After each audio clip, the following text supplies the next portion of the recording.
4 years ago, Ilara Wynne vanished on what should have been the happiest night of her life, leaving behind a newborn son and a devastated man who loved her. The town whispered she was a coward, a runaway bride who abandoned her family. But the truth was far more sinister. She'd been drugged, kidnapped, and buried alive in a private asylum by the very people who should have protected her. Now she's back, and she's come to reclaim everything that was stolen. Stay until the end to see how her fight for freedom unfolds, and comment below with your city so I can see how far this story travels. The train's whistle cut through the frozen morning air like a knife through bone. Ilara Wynne pressed her forehead against the cold window glass, watching the landscape blur into shades of gray and white. 4 years. 4 years of locked doors and screaming into pillows. 4 years of being told she was crazy, broken, unfit. 4 years of clawing at walls and dreaming of a child's face she'd only held for 3 precious hours before they ripped him from her arms. Her fingers trembled as she clutched the torn photograph hidden in her coat pocket, a picture she'd stolen from her father's study the night she finally escaped. In it, a dark-haired man held a baby bundled in blue. Cade Mercer. Her Cade. And Finn. Her son. The wedding dress she wore beneath her threadbare coat was ruined, yellowed with age, torn at the hem, stained with 4 years of desperation. She'd kept it all this time, a talisman, a promise to herself that one day she'd finish what they'd started. One day she'd walk down an aisle that wasn't lined with nurses and locked doors. Briar Ridge, next stop, Briar Ridge. Her heart hammered against her ribs. The conductor's voice felt like both salvation and sentencing. When the train lurched to a stop, Ilara stood on shaking legs. Through the window, she could see the platform, the same weathered boards where Cade had kissed her goodbye 4 years and a lifetime ago, promising to have everything ready for their wedding night. She'd been so young then, so naive, believing that love could protect her from her father's greed and her uncle's cruelty. She'd learned differently. The platform was nearly empty in the early morning cold, a few ranch hands loading supplies, an older woman with a basket of bread, and then her breath stopped. There, at the far end of the platform, was a man in a heavy coat, his Stetson pulled low against the wind. Even from a distance, even after 4 years, she knew the set of those shoulders, the way he stood with his weight slightly to the left from an old riding injury, and beside him, holding his hand, was a small boy with dark curls. Ilara's legs moved before her mind caught up. She stepped off the train, her worn boots hitting the platform with a hollow thud. The morning wind cut through her thin coat, but she barely felt it. All she could see was that child, her child, pointing at something in the distance while Cade nodded absently, his attention on the supply wagon being loaded nearby. She took one step forward, then another. The world narrowed to a tunnel, and at the end of it was everything she'd lost. "Finn," she whispered, though no sound came out. The boy turned first. His eyes, Cade's eyes, dark and searching, landed on her with the innocent curiosity of a 4-year-old encountering a stranger. He tugged on Cade's sleeve. "Papa, there's a lady." Cade glanced up distractedly. "Don't bother folks, son. Come on, we need to—" His words died in his throat. For a moment, Ilara saw everything she'd been terrified of seeing cross his face. Shock, disbelief, and then, like storm clouds rolling over the mountains, rage. "No!" His voice was hoarse, barely audible over the wind. "No, you're not. You can't be—" "Cade." Her voice broke on his name. 4 years of holding it behind her teeth, of whispering it into the dark of her cell, of screaming it when the medicine made her forget who she was. He moved fast, faster than she remembered. In 3 strides he was in front of her, his hand gripping her arm hard enough to bruise. Finn made a small sound of confusion, but Cade didn't look away from her face. "What kind of sick game is this?" His words were low, dangerous. "What the hell are you doing here?" "I came back," Ilara said, tears already streaming down her face. "I came back for him. For you. I never left, Cade. I swear I never—" "You left." His grip tightened. "You walked out 3 hours after giving birth. You left our son crying in his crib, and you disappeared into the night like you'd never existed. Don't you dare stand here and tell me—" "Papa?" Finn's small voice cut through the tension. "Papa, you're hurting the lady." Cade released her arm like it burned him. He stepped back, his chest heaving, his eyes wild with something between fury and anguish. Get on the next train out of here. I don't know what you want, but you're not getting it. You're not—" His voice cracked. "You're not doing this to him. To us. Not again." "I was taken." The words tumbled out desperately. "That night, after the wedding, my father, he sent men. They drugged me, Cade. They took me to a place, a hospital, but it wasn't a hospital. It was—" She was shaking so hard now she could barely stand. "They kept me there. 4 years. I tried to escape. I tried to send word, but he paid them. He paid everyone, and no one would believe me. Enough." Cade's voice was like iron. "I looked for you. For weeks I looked. Your father said you'd run off, that you'd never wanted the baby, never wanted this life. He showed me the note." "What note?" "I never wrote any—" "The one in your handwriting that said you couldn't do it, that you were too young, too scared, that you needed to get away." His jaw clenched. "He had witnesses. Your cousin saw you packing. The stable boy saw you ride out toward the eastern pass." "They lied!" Ilara's voice rose, drawing stares from the few people on the platform. "All of them lied. My father paid them to lie because he—" She stopped, swallowing hard. "Because he'd already arranged for me to marry someone else. Someone with money, with connections. A man named Victor Hale." She watched something flicker in Cade's eyes at the name. Recognition? Fear? "Victor Hale is a railroad tycoon," Cade said slowly. "He's 60 years old." "He's 63, Ilara corrected, her voice hollow. "And I was his 4th wife. The ceremony was held in the asylum chapel 2 months after they took me. I fought. I screamed. They said I was hysterical, delusional. They held me down and—" Her voice broke completely. "The marriage was legal. My father had me declared mentally incompetent. Victor got a young wife. My father got business contracts and political favors, and I got locked in a room with bars on the windows." Cade was staring at her like she was a ghost, and maybe she was. Maybe the girl he'd loved had died in that asylum, and this hollow shell was all that remained. "Papa, why is the lady crying?" Finn asked, pressing against Cade's leg. Cade seemed to remember suddenly where they were. He scooped Finn up, settling him on his hip, creating a physical barrier between the child and Ilara. "Go back to the train," he said to her, his voice empty now, drained of anger. "There's nothing for you here." "There's everything for me here," Ilara whispered. "He's everything." She took a step closer, and Cade moved back. But Finn, curious as any 4-year-old, peered at her over his father's shoulder. "You have pretty eyes," the boy said solemnly. "Like the sky when it's really, really blue." Ilara's hand flew to her mouth, stifling a sob. She'd imagined this moment 1,000 times in her cell, seeing her son, hearing his voice, knowing he was alive and safe, but she'd never imagined it would hurt this much, like her heart was being torn out through her ribs. "Thank you," she managed. "You have beautiful eyes too, just like your papa's." Finn smiled at that, but Cade's expression hardened further. "Don't," he warned. "Don't talk to him. I'm his mother. You're a stranger who abandoned him." Cade's voice was quiet now, which somehow made it worse. "Whatever you think happened, whatever story you've told yourself to make it easier, it doesn't change what you did. You left us." "I would never—" Ilara started, but Cade was already turning away. "Papa, wait!" Finn called out, still looking at Ilara. "The lady needs help. She's cold." And he was right. In her desperation to get off the train to see them, Ilara hadn't noticed how violently she was shivering. The thin coat did nothing against the Wyoming winter wind, and the wedding dress beneath it was practically threadbare. Cade stopped. She watched the war on his face, the anger fighting against something else, something that looked like the man who'd once promised to protect her from anything. "Where are you staying, Wes?" he asked without turning around. I don't know. I just got off the train. Do you have money?" Shame burned in her cheeks. "No." "Food?" "No." A long silence, then, "The boarding house on Main Street. Mrs. Kowalski runs it. Tell her I sent you. Tell her—" He paused. "Tell her to put it on my account." "Kate, that's all you're getting from me," he cut her off. "A warm bed for a night or two while you figure out where you're really going.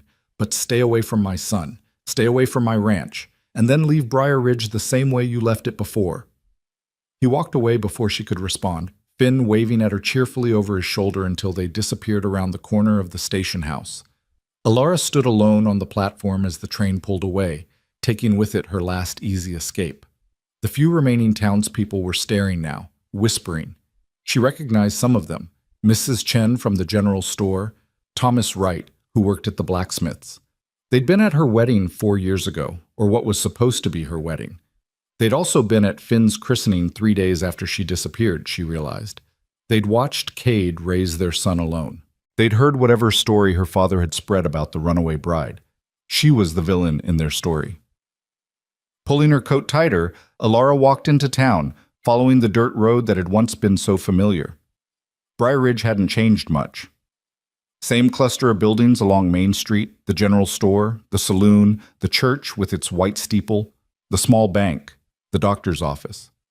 But everything felt different through the lens of 4 lost years. Mrs. Kowalski's boarding house sat at the far end of town, a 2-story structure with a sagging porch and cheerful yellow shutters. Alara climbed the steps, her legs heavy with exhaustion that went bone deep. The woman who answered her knock was small and round, with steel gray hair pinned in a practical bun and sharp blue eyes that missed nothing. "Mrs. Kowalski?" Alara's voice sounded thin in her own ears. "Cade Mercer sent me. He said—" "I know what he said."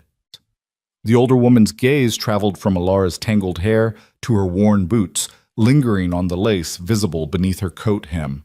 "You're her, the one who came back." Word traveled fast in small towns. "Yes, ma'am." Mrs. Kowalski studied her for a long moment. Then she stepped aside. "Room 3, top of the stairs. There's a bath down the hall. Water's warm if you need it." "Thank you." Alara's throat was tight. "I can't pay you, not yet, but I'll find work. Cade Mercer's credit is good here," Mrs. Kowalski said firmly. "Though, if you're looking to make trouble for that man and his boy, you can turn right back around." "I'm not here to make trouble," Alara said quietly. "I'm here to tell the truth." "Truth," the landlady snorted. "Everyone's got their own version of that. Question is whether anyone will believe yours." The room was small but clean. A narrow bed with a faded quilt, a washstand, a single window overlooking Main Street. Alara sank onto the bed, her body finally giving in to the exhaustion she'd been fighting since her escape 3 days ago. She'd waited until Victor Hale left on business, waited until the night nurses were distracted. She'd broken her window with a stolen candlestick, climbed down a trellis in the dark, and run. She'd stolen clothes from a washing line, hitched rides on supply wagons, and finally scraped together enough for a train ticket by selling the only thing of value she'd managed to keep hidden, her mother's locket. And now she was here, in a town that hated her, with a man who wouldn't look at her, and a son who didn't know her. But she was here. That night, Alara couldn't sleep. She stood at the window watching the town settle into darkness. Lamplight glowed in windows. Somewhere a dog barked, and in the distance she could see the lights of Cade's ranch, the home they were supposed to share. A knock on her door made her jump. "It's me," Mrs. Kowalski's voice called. "I've got soup." Alara opened the door to find the landlady holding a tray with a steaming bowl and fresh bread. "You look half-starved," Mrs. Kowalski said, pushing past her into the room. "Eat." "Thank you," Alara whispered, but the older woman waved her off. "Don't thank me yet. I'm not doing this out of kindness." She settled into the room's only chair with a grunt. "I'm doing it because I want to hear your side. The whole town's already convicted you based on gossip and your daddy's lies. Figure you deserve a fair hearing from at least one person." Alara sat on the bed, the bowl warm in her hands. "Why would you believe me when no one else does?" "Because I knew your mother," Mrs. Kowalski said simply. "Caroline Wynne was the kindest woman in 3 counties. And I saw what that bastard of a father did to her, slowly breaking her spirit until there was nothing left. When she died, I swore I'd watch out for you if I could." Her eyes hardened. "I failed at that. Maybe I can make up for it now." Something broke loose in Alara's chest, a knot of grief and hope she'd been holding so tight it had become part of her.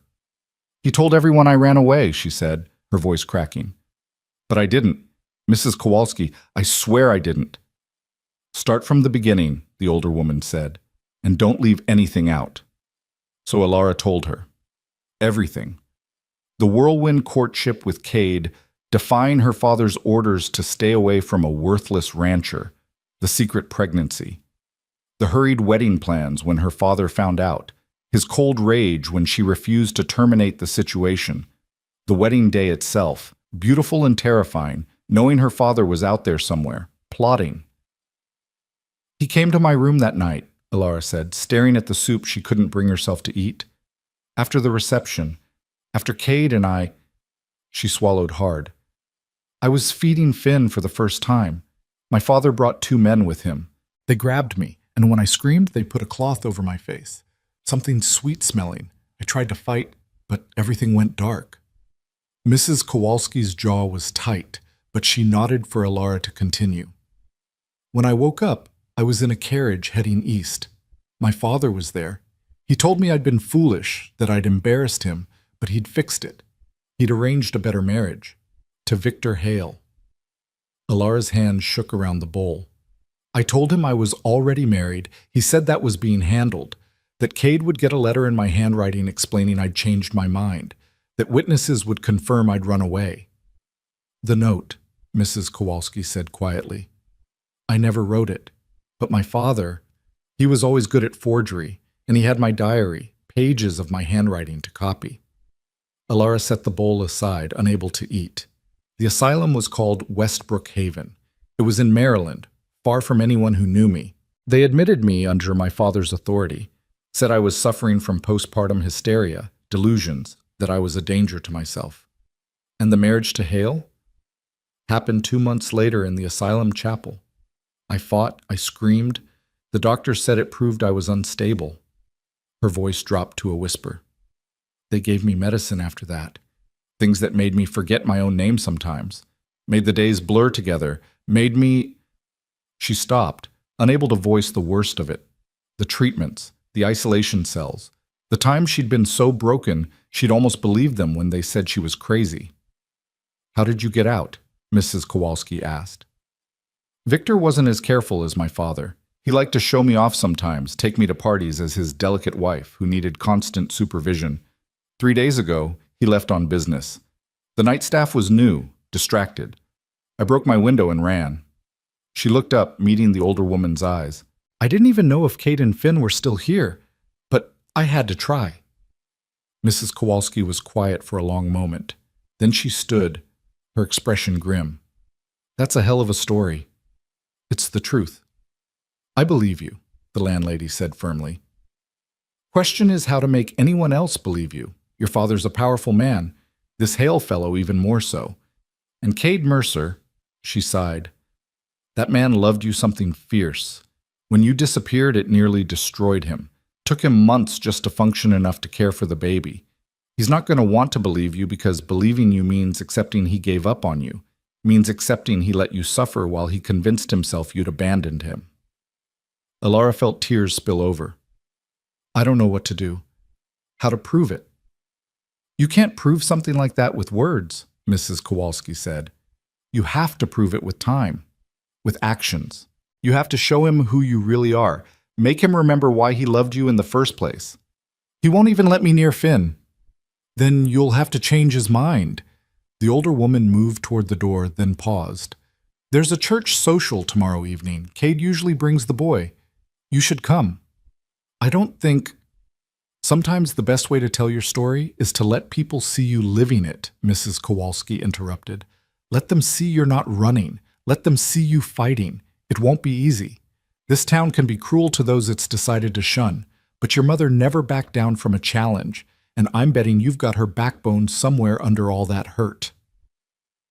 After she left, Alara sat in the dark and thought about backbone, about strength, about the 4 years she'd survived in that place, holding on to sanity by a thread made of memories. Cade's laugh, the weight of her newborn son in her arms, the smell of sage and horses on the Wyoming wind. She'd survived hell. She could survive Briar Ridge's judgment. The next morning, Alara went looking for work. She started at the general store, but Mrs. Chen took one look at her and said there were no positions available. The saloon owner laughed in her face. The blacksmith actually spat at her feet. "We don't hire women who abandon their babies," he said coldly. By noon, she'd been rejected by every business in town. She was standing outside the church, trying to gather the courage to ask Pastor Williams for help, when she heard a child's laughter. She turned and saw Finn playing in the yard beside the church, building something with sticks, while an older woman, the pastor's wife, Ilara thought, watched from the porch. Before she could think better of it, Ilara moved closer. Finn looked up as her shadow fell across his stick construction. "It's the pretty lady," he announced cheerfully. "Papa said you went away." "Not yet," Ilara said, kneeling down to his level. Her heart was racing so fast she felt dizzy. "What are you building?" "A ranch," Finn said seriously. "Like Papa's. See, this is the barn, and this is where the horses sleep, and this—" He held up a particularly impressive stick. "This is the big house where me and Papa live." "It's wonderful," Ilara said softly. Up close, she could see all the details she'd missed before. The dimple in his left cheek, the way his hair curled just like hers did, the small scar on his chin. "You're very talented." "I'm going to be a rancher like Papa when I grow up," Finn said proudly. Then his expression turned thoughtful. "Are you the lady who was Papa's friend before I was born?" Ilara's throat closed. Friend. Was that what Cade had told him? "Yes," she managed. "I was your Papa's friend." "Why did you leave?" Finn asked with the blunt honesty of a child. "Papa gets sad sometimes when Mrs. Chen mentions you. I don't like when Papa's sad." I didn't want to leave," Ilara said, tears blurring her vision. "I wanted to stay with your Papa more than anything, but sometimes bad things happen that we can't control." "Did somebody hurt you?" Finn's eyes were wide, concerned. "Yes," she whispered, "but I'm okay now. I'm back, and I'm going to make sure Finn!" The pastor's wife was hurrying down the steps, her face pinched with disapproval. "Come away from there, child. Your father wouldn't want—" "But Mrs. Williams, she's nice. She likes my ranch." "Finn, come here now." The boy obeyed reluctantly, casting confused glances back at Ilara. Mrs. Williams put a protective arm around him, her gaze cold as it landed on Ilara. "You have some nerve," she said quietly. "Approaching that child after what you did." "I was just talking to him," Ilara said, forcing herself to stand tall. "I meant no harm." "You've done enough harm to last a lifetime," Mrs. Williams said. "That boy cried for his mother every night for months. Do you have any idea what that did to Cade? What it did to all of us who had to watch?" Ilara wanted to scream that she'd cried for her son too, in a locked room where no one could hear, that she'd beaten her fists bloody against asylum walls, begging to be allowed to go home. But she just stood there, taking the verbal lashing, because what else could she do? "I'm sorry," she finally said. "I'm so sorry for all of it, but I'm here now, and I'm not leaving until what? You destroy what little peace that man has managed to build?" Mrs. Williams shook her head. "Do everyone a favor and get back on the train, Miss Wynne, or whatever your name is now." That night at the church social, Ilara almost didn't go. She stood outside Mrs. Kowalski's boarding house in the only decent dress her landlady had been able to find, a simple gray wool that was 3 sizes too big, and questioned every decision that had brought her to this moment. But then she remembered Finn's face, his laugh, the way he'd called her pretty. She remembered the feel of him in her arms for those 3 precious hours before they took him. And she walked to the church. The social hall was warm and bright, filled with families and food and laughter. The moment Ilara walked in, the laughter stopped. Conversations died mid-sentence. Every eye in the room turned to her. She wanted to run. Every instinct screamed at her to turn around, to flee, to protect herself from the judgment she saw on every face. Instead, she lifted her chin and walked further into the room. "Ilara Wynne," Pastor Williams said, approaching her with the careful diplomacy of a man used to mediating conflicts. "I didn't expect to see you here." "I'm a member of this community," Ilara said quietly. "Or I was. I'd like to be again." "That's complicated," the pastor said carefully. "Given the circumstances." "Given the circumstances, I think it's time people heard my side," Ilara replied. A stir ran through the crowd. She could feel them pressing closer, eager for drama. And then Cade walked in with Finn, and the entire room seemed to hold its breath. He saw her immediately. His whole body went rigid, his hand tightening on Finn's shoulder. For a moment, Alara thought he might just turn around and leave, but Finn spotted her first. "Papa, look! It's the pretty lady, the one I was telling you about."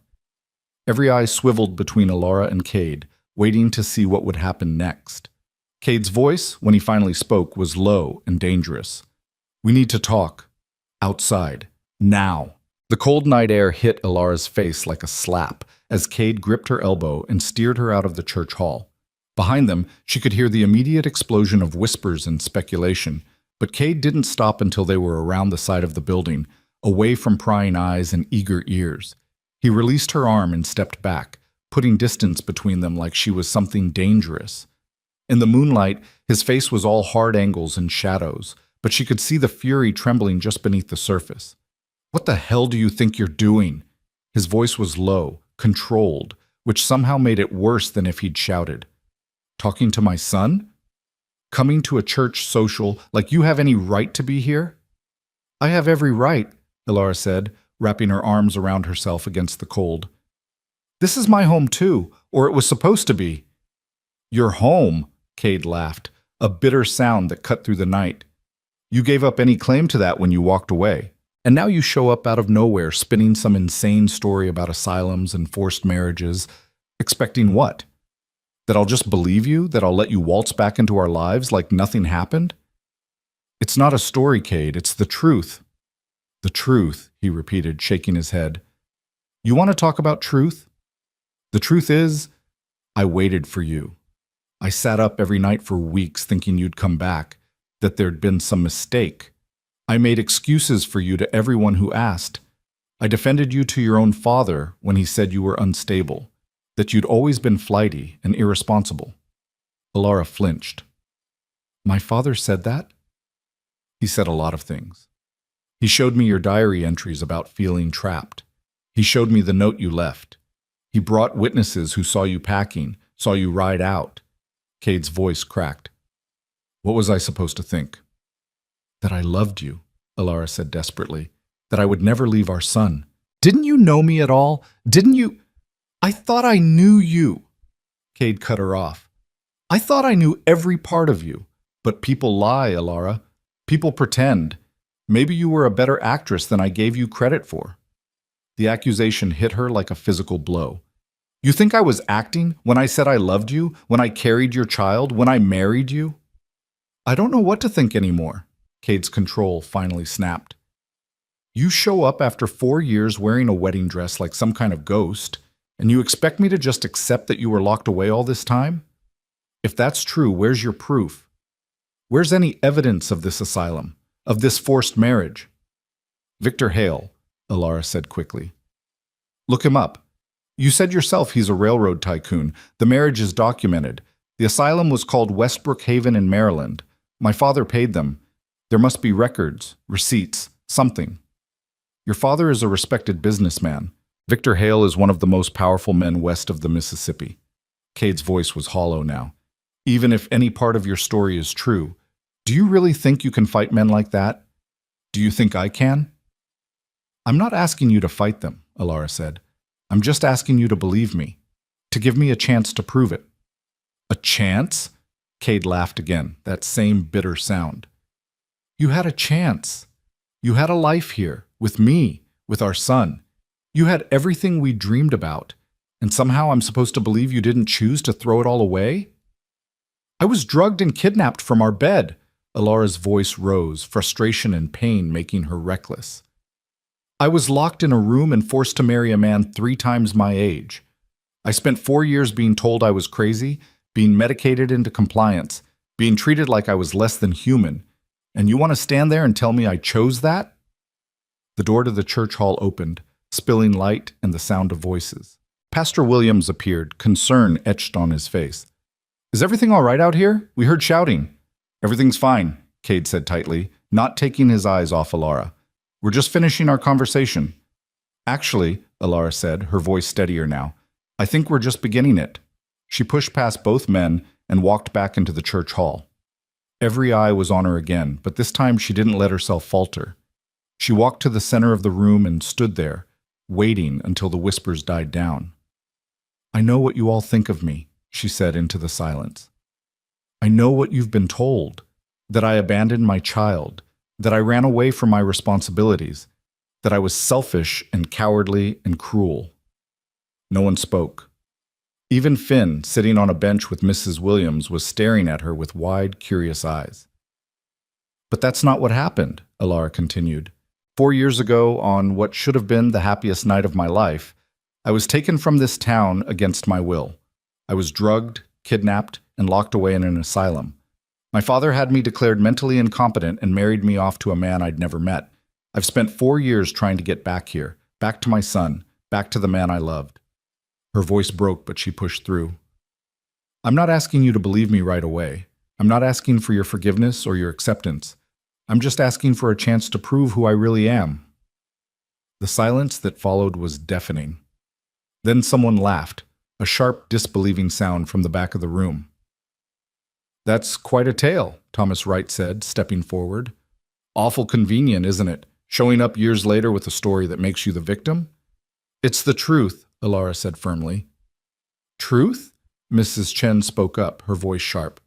"The truth is, we all saw how anxious you were before the wedding, how you kept looking toward the door like you wanted to run.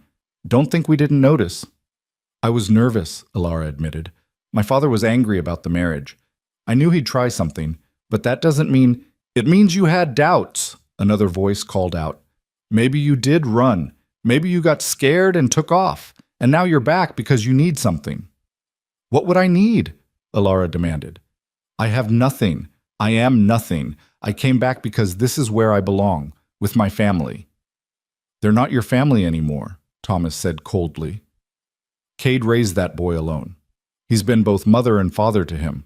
You're just a stranger who happens to share some blood." Alara felt the words like knives, but she refused to look away. "I know Cade has been an amazing father. I know Finn is safe and loved, but that doesn't change the fact that I'm his mother, that I never stopped being his mother, even when I was locked away, even when—" "Enough." Cade's voice cut through the room. He'd come back inside, and now he stood near the door, his face carefully blank. "That's enough. Finn doesn't need to hear this." Alara looked at her son, who was indeed watching the whole scene with confused, worried eyes.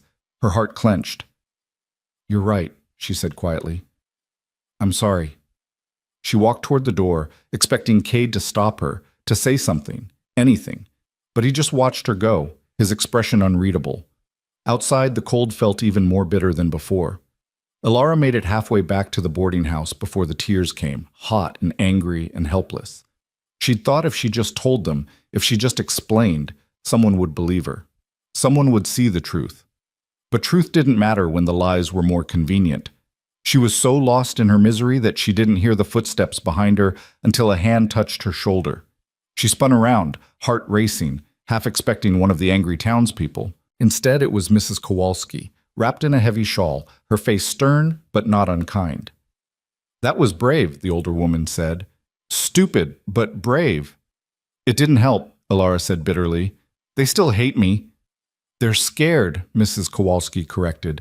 "You're asking them to believe something that would mean they've been wrong for 4 years, that they've been cruel to a victim instead of rightfully shunning someone who deserved it. People don't like being wrong. Makes them defensive." "So what am I supposed to do? How do I prove it?" "You don't," Mrs. Kowalski said firmly. "Not with words. You prove it by being here, by not running when things get hard, by showing them every single day that you're not the person they think you are." She paused. "And you start by talking to Cade, really talking to him, not in front of the whole town, not in anger. You need to make him hear you."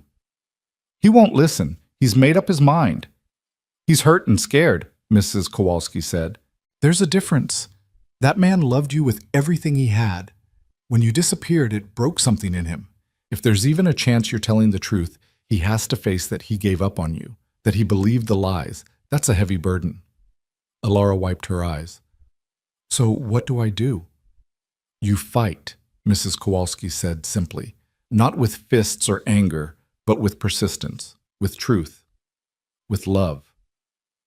She pulled her shawl tighter. And you start tomorrow morning. Cade's ranch needs help. He's been doing everything himself since his ranch hand left last month.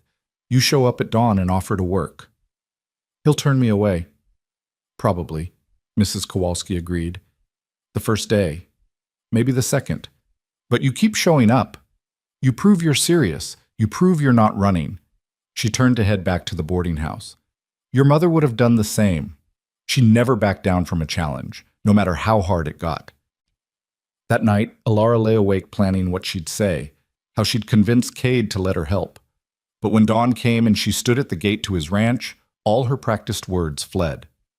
The Mercer Ranch was exactly as she remembered, a sprawling property with rolling pastures, a large barn, corrals for the horses, and the main house sitting on a small rise.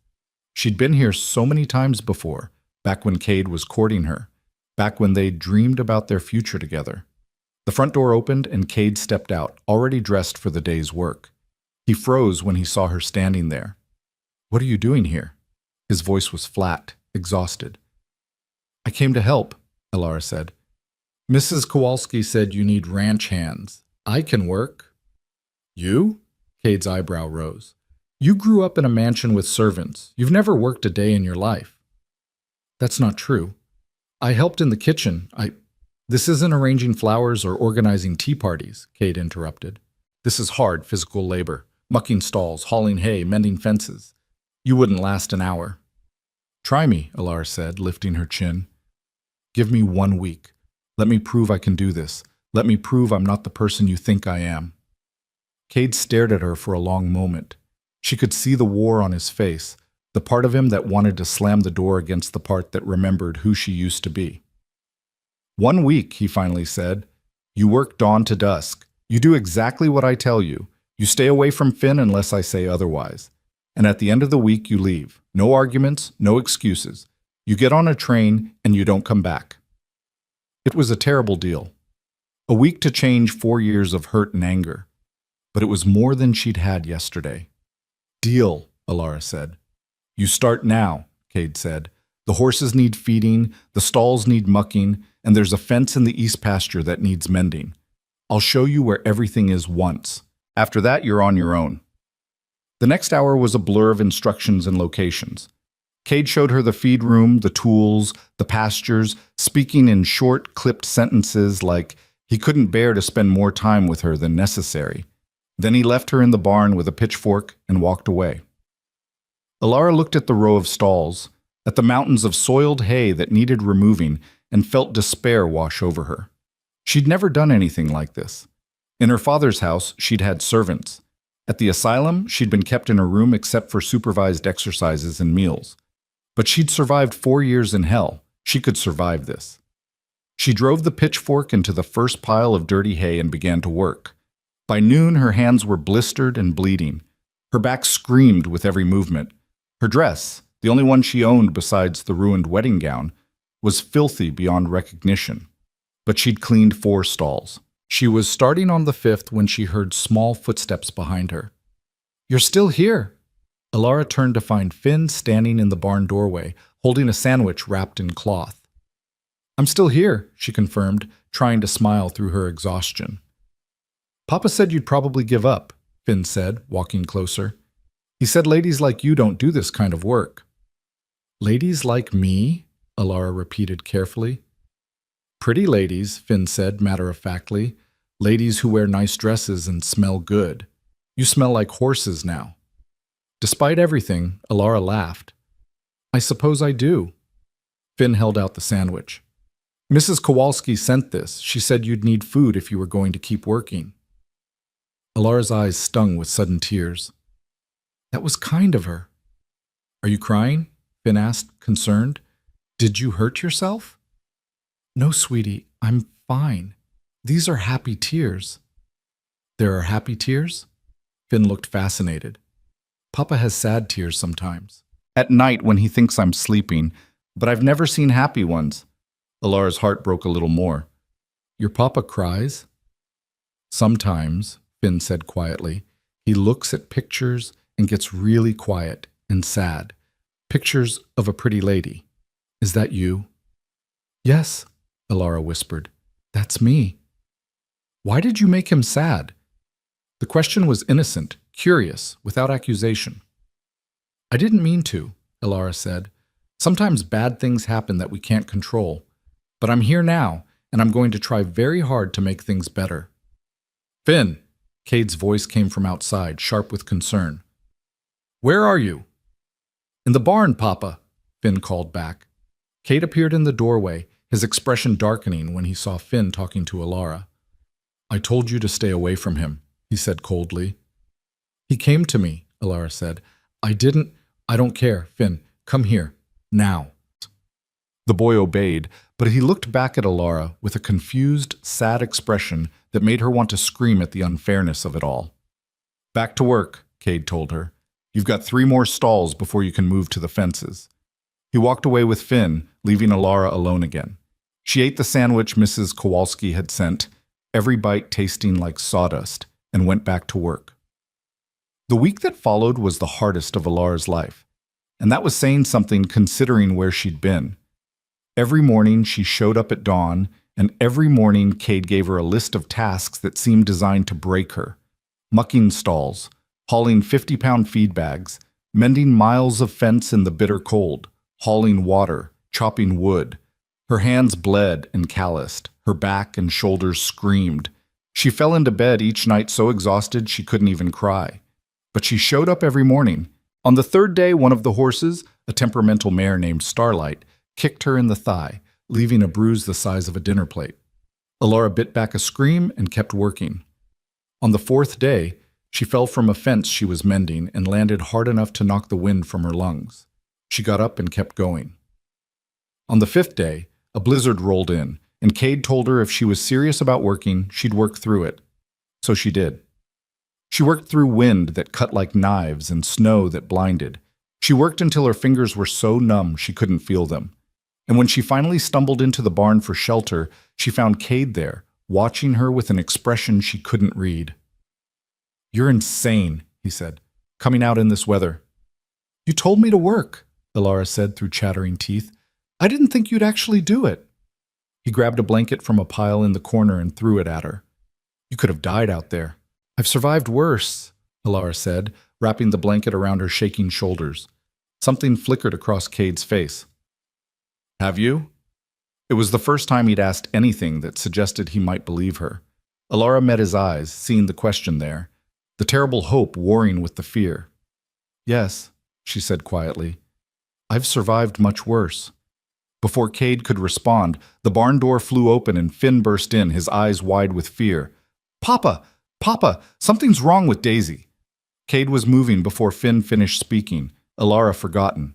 She followed them to the far stall where Cade's best milk cow was lying on her side, clearly in distress. She's trying to calf, Cade said, his voice tight. But something's wrong. The calf's not positioned right. Should I get the doctor? Finn asked, his voice small and scared. Doc Morrison's in Cheyenne for the week, Cade said grimly. We're on our own. I can help, Alara said. Cade looked at her like she'd lost her mind. You don't know anything about calving. I helped with difficult births at the asylum, Alara said. Human births, yes, but the principle is the same. If the baby's breech or positioned wrong, you have to reach in and turn it, guide it out. That's completely different. It's not that different, Alara interrupted. And unless you have another option, you're going to lose both the cow and the calf. Cade stared at her for a long moment. Then he nodded once, sharp. Tell me what you need. For the next 2 hours, Alara worked with steady hands and quiet instructions, guiding Cade through the process of repositioning the calf. It was hard, bloody work, and several times she thought they'd lost them both. But finally, with one last effort from the exhausted cow, the calf slid free. It wasn't breathing. No, Finn whispered, tears streaming down his face. No, no, no. Alara grabbed the calf, clearing its mouth and nose, rubbing its chest vigorously. Come on, she muttered. Come on, breathe, breathe. Nothing. The small body remained limp. Then Cade was there beside her, his hands joining hers, and together they worked over the calf until finally Finally, it gasped and coughed and drew its first shuddering breath. Finn's cry of joy echoed through the barn. The cow, exhausted but alive, turned her head to nuzzle her newborn. Alara sat back on her heels, covered in blood and fluid, shaking with exhaustion and relief. And when she looked up, Cade was staring at her with an expression she hadn't seen in 4 years. Wonder, recognition. The first crack in the wall he'd built around his heart. "Where did you learn that?" he asked quietly. "I told you," Alara said. "At Westbrook Haven. They had a maternity ward. When the doctors realized I had steady hands and a calm temperament, they used me to assist with difficult births." Her voice dropped. "It was the only time I felt useful. The only time I felt like I was saving something instead of losing everything." Cade opened his mouth, closed it, opened it again. "Alara—" "Papa, look," Finn interrupted, pointing at the calf trying to stand on wobbly legs. "He's trying to walk." The moment broke. Cade turned his attention to his son and the animals, but Alara could feel something had shifted between them, something fundamental. That night, as she prepared to leave for the boarding house, Cade stopped her at the gate. "Tomorrow," he said gruffly. "Tomorrow we'll talk, really talk. No interruptions, no audience, just you and me." "Okay," Alara whispered.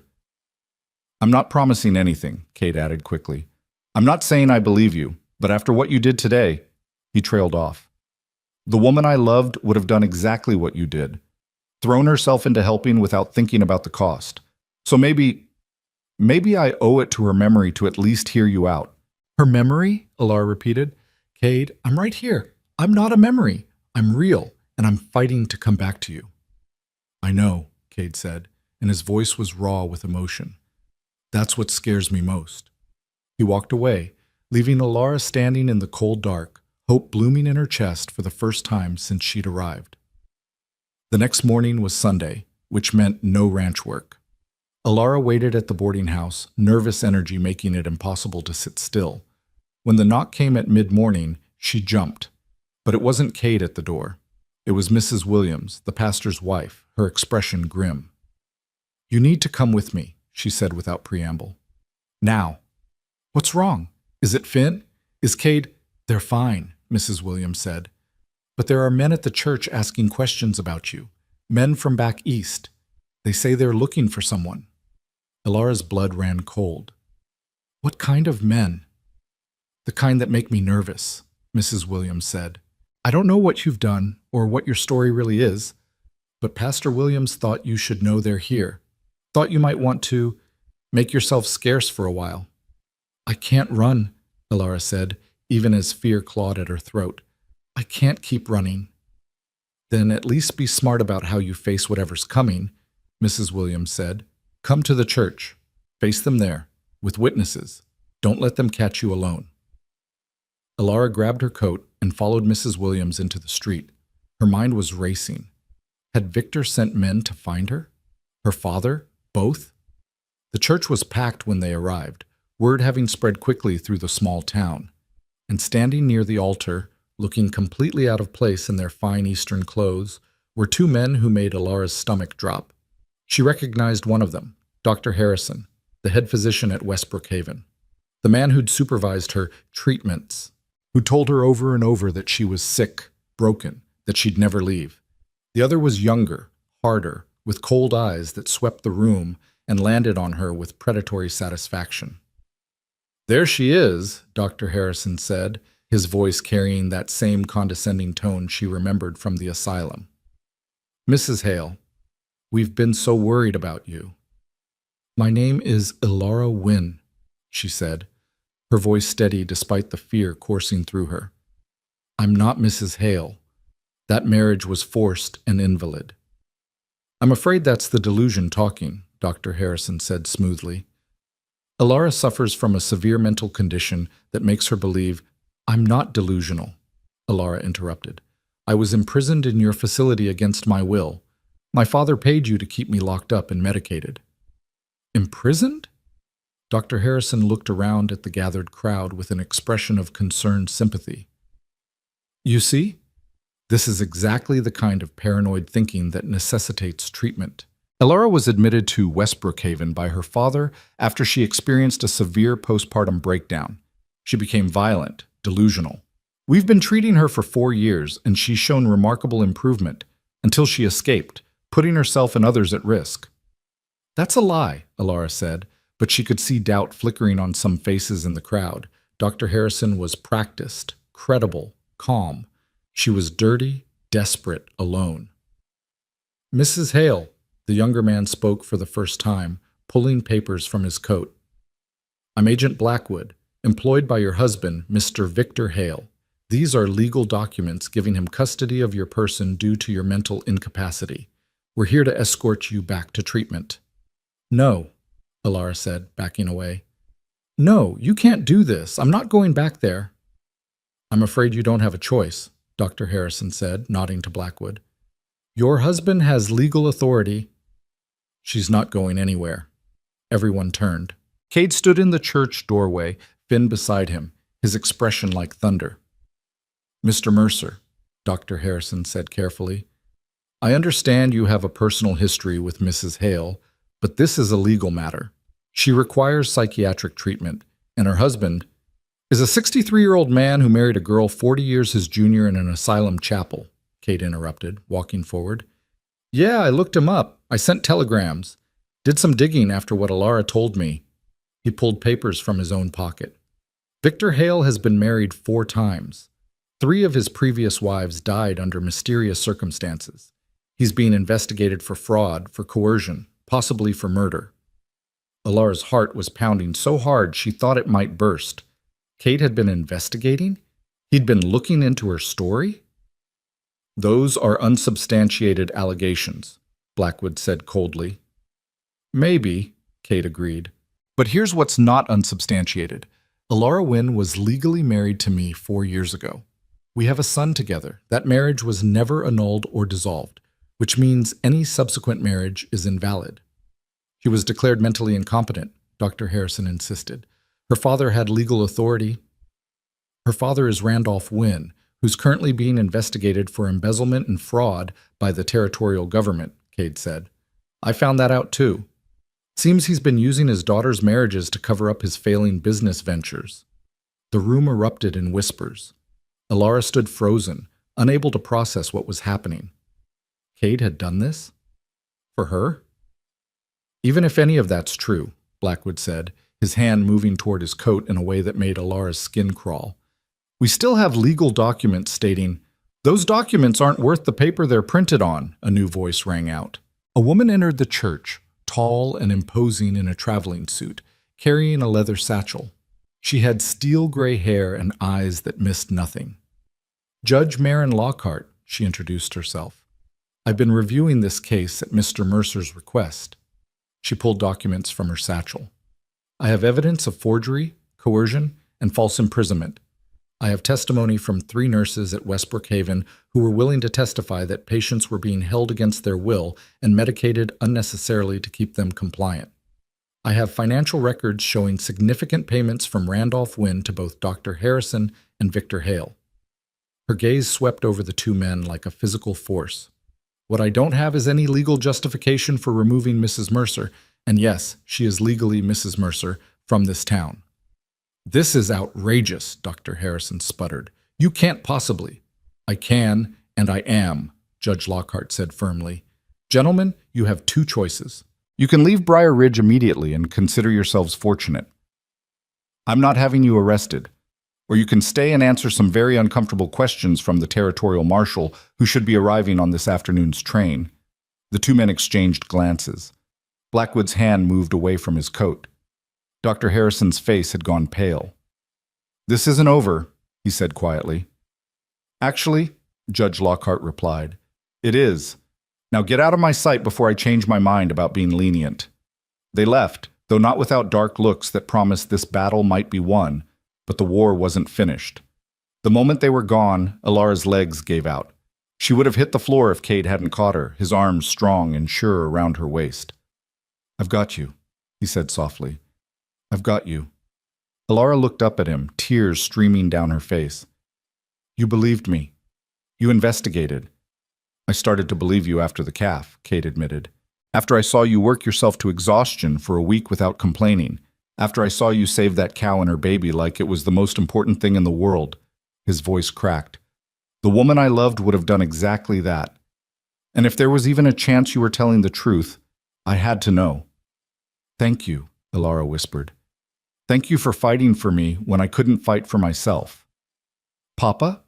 Finn's small voice interrupted. Is the pretty lady going to stay now? Cade looked down at their son, then back at Ilara.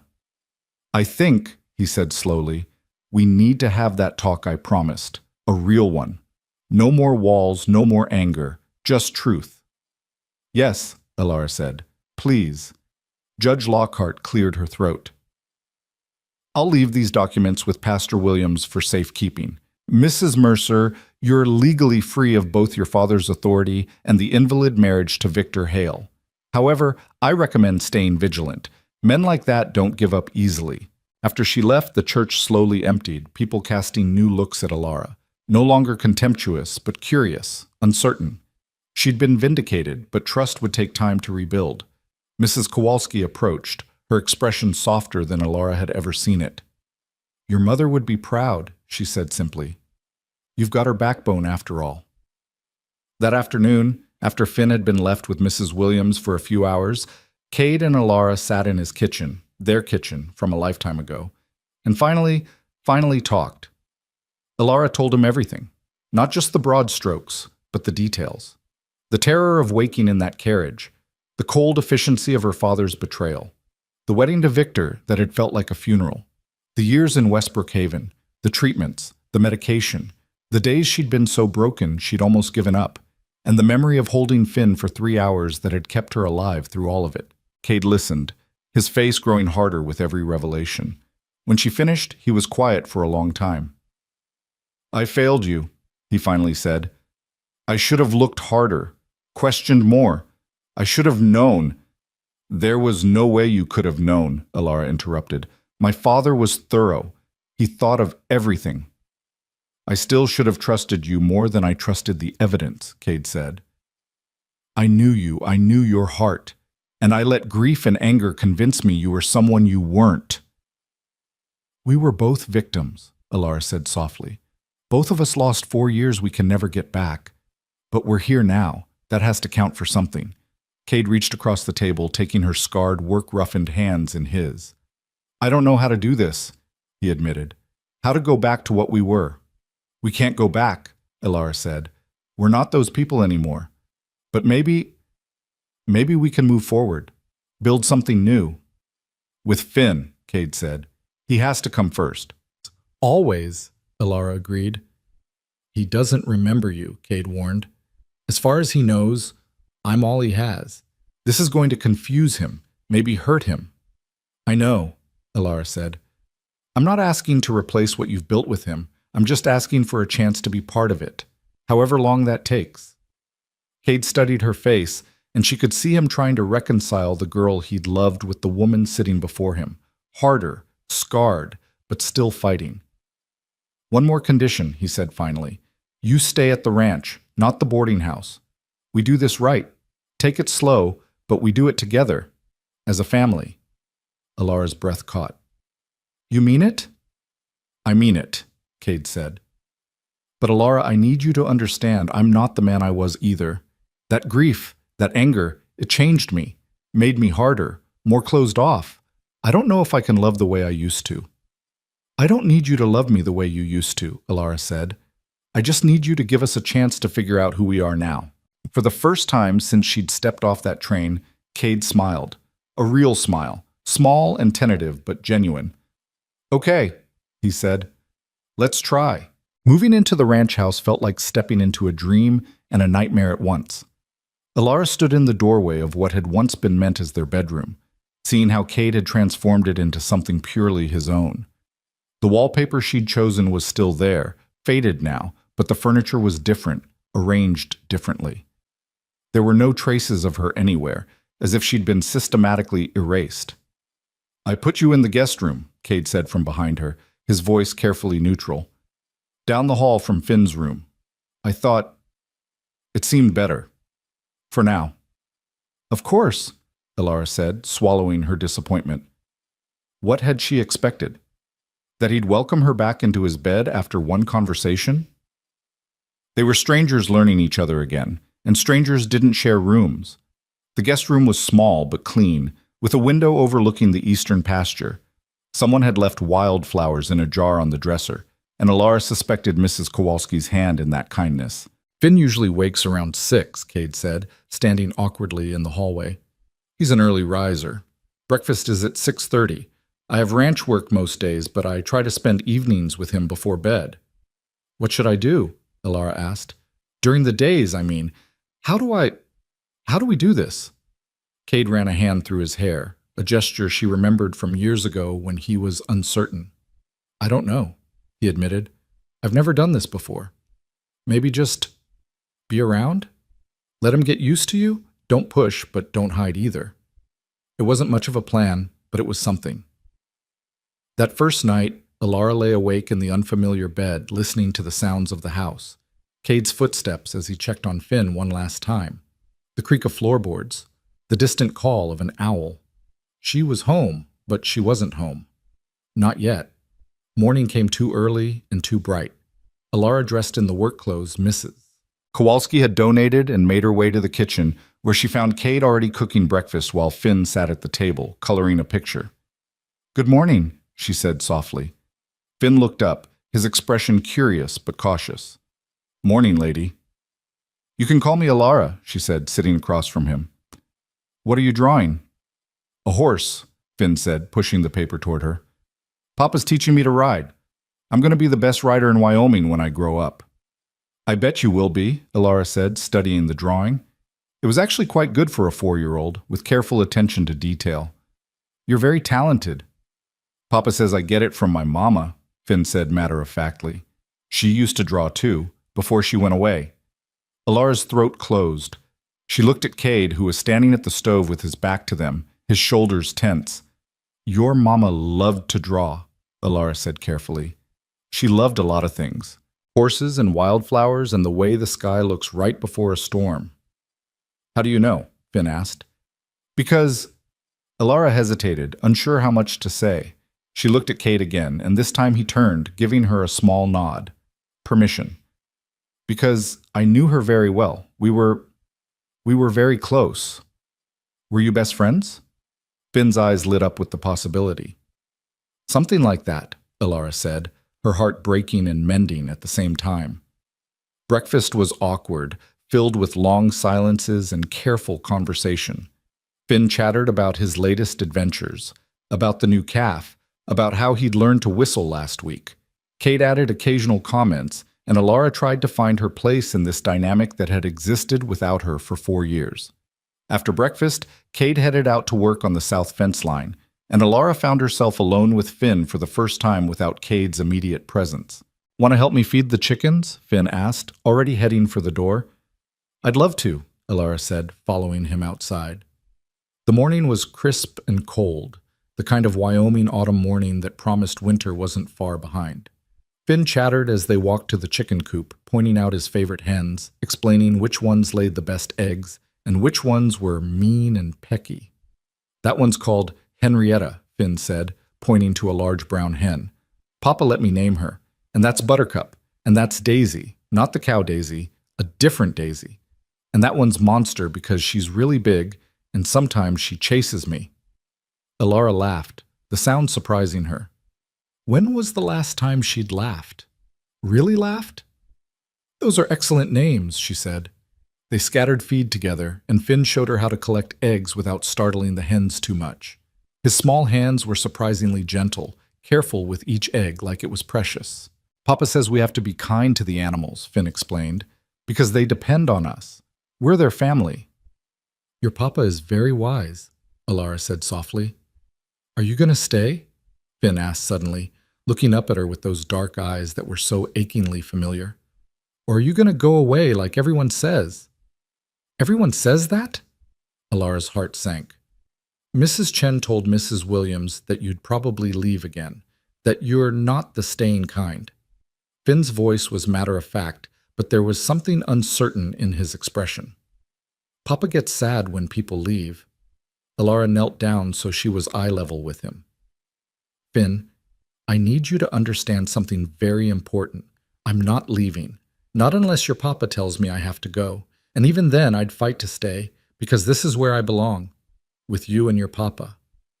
Promise? Finn asked. I promise, Alara said, and meant it with every fiber of her being. Okay, Finn said, apparently satisfied. Want to see my secret fort? He led her to a spot behind the barn where he'd built a small structure out of old boards and hay bales.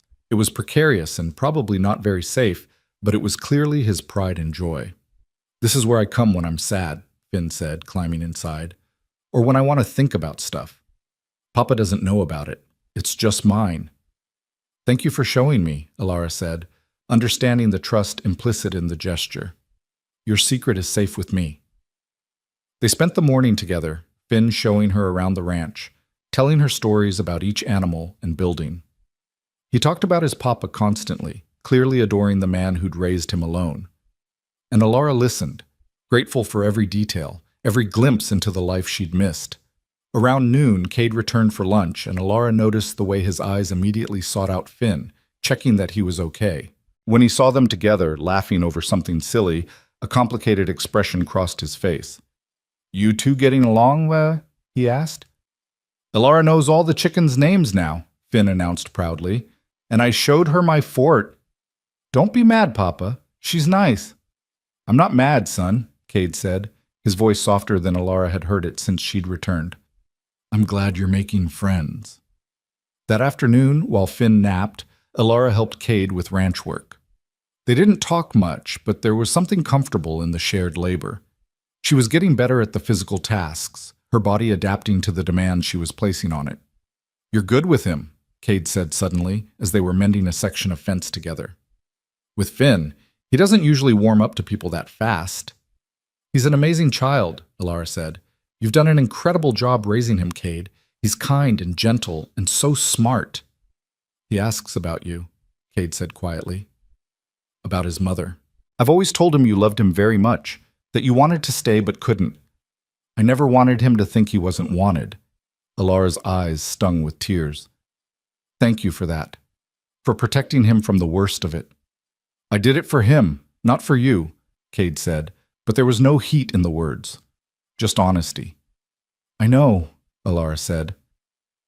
They worked in silence for a while longer, and then Cade asked, what was it like? Really like, in that place. Alara's hand stilled on the fence post. She'd told him the broad strokes, but he was asking for the details now, the truth of what she'd endured. It was like being buried alive, she said finally. Every day the same. Wake up, take medicine, eat, sit in a room with barred windows, eat, take more medicine, sleep. The medicine made everything fuzzy, made it hard to think. They said it was for my own good, that I was sick and the medicine would help me get better. But you weren't sick, Cade said. No, Alara agreed. I was grieving and terrified and angry, but that's not the same as insane, though after a while I started to wonder if maybe they were right. Maybe I was crazy. Maybe I'd imagined everything, you, Finn, our life together. Maybe it had all been a delusion. Cade stopped working entirely now, turning to face her. What changed? How did you hold on? The nurses, Alara said. Not all of them were cruel. Some were kind when the doctors weren't watching. One of them, Sarah, she used to sneak me paper and pencils. I'd draw Finn, over and over from memory. Just his face from those 3 hours I held him, and I'd draw you, the ranch, the life we were supposed to have. Her voice broke. Those drawings kept me sane, reminded me it had been real. I wish I'd known, Cade said roughly. I wish I'd kept looking. I should have. You did everything you could with the information you had, Alara interrupted. My father was thorough. He made sure you'd believe I'd left willingly. I still should have known better, Cade insisted. Should have trusted my gut. Because deep down, I never really believed you'd leave. I couldn't face the alternative. That something terrible had happened and I'd failed to protect you. Before Alara could respond, they heard a cry from the house. Both of them were running before the sound had fully registered, Cade slightly ahead. They found Finn in his room, tangled in his sheets, his face flushed and hot. "Papa," he whimpered. "Papa, I don't feel good." Cade's hand went to Finn's forehead, and Alara saw his face pale. "He's burning up." "When did this start?" Alara asked, already moving to the bedside. "I don't know. He was fine at lunch. He seemed tired, so I put him down for a nap, but—" Cade's voice was tight with fear. Alara touched Finn's face, his neck, feeling the dangerous heat radiating from his small body. "We need to cool him down. Now. Get me cold water, cloths, ice if you have any." "Should I get Doc Morrison?" Cade asked. "He's still in Cheyenne, remember?" Alara said, her mind already working through what needed to be done. "We're on our own. Go. Get the water. Move." The command in her voice broke through Cade's panic. He ran. Alara gently untangled Finn from his sheets, stripping him down to his underclothes. His skin was so hot it almost hurt to touch. His eyes were glassy, unfocused. "Mama?" he mumbled, and Alara's heart stopped.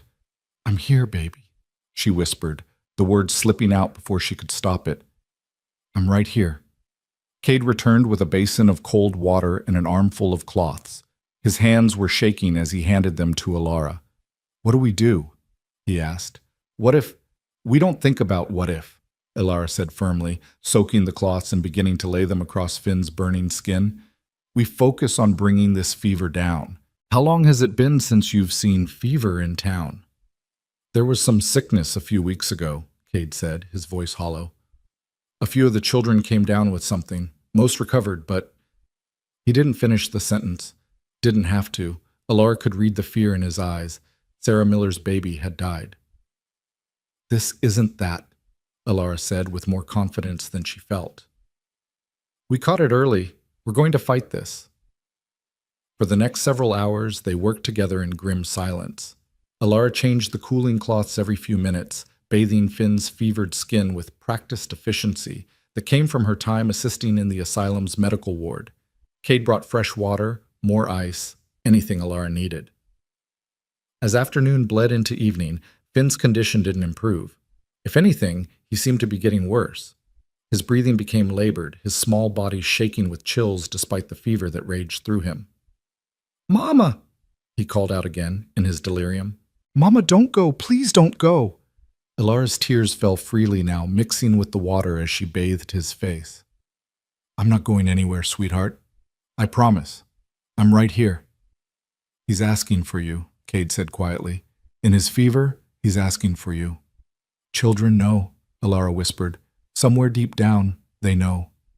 Even when they can't remember, they know." Night fell, and Finn's fever climbed higher. Alara refused to leave his side, refused to stop the constant cycle of cooling cloths and whispered prayers. Cade sat on the other side of the bed, holding his son's small hand, his face a mask of barely controlled terror. "I can't lose him," Cade said suddenly, his voice cracking. "Alara, I can't. He's all I have. He's everything." "You're not going to lose him," Alara said fiercely. "I didn't survive 4 years of hell to come back and watch my son die. We're going to fight this. Together." Around midnight, Finn began to convulse. His small body went rigid, his eyes rolling back. "Oh God," Cade breathed. "Oh God, no."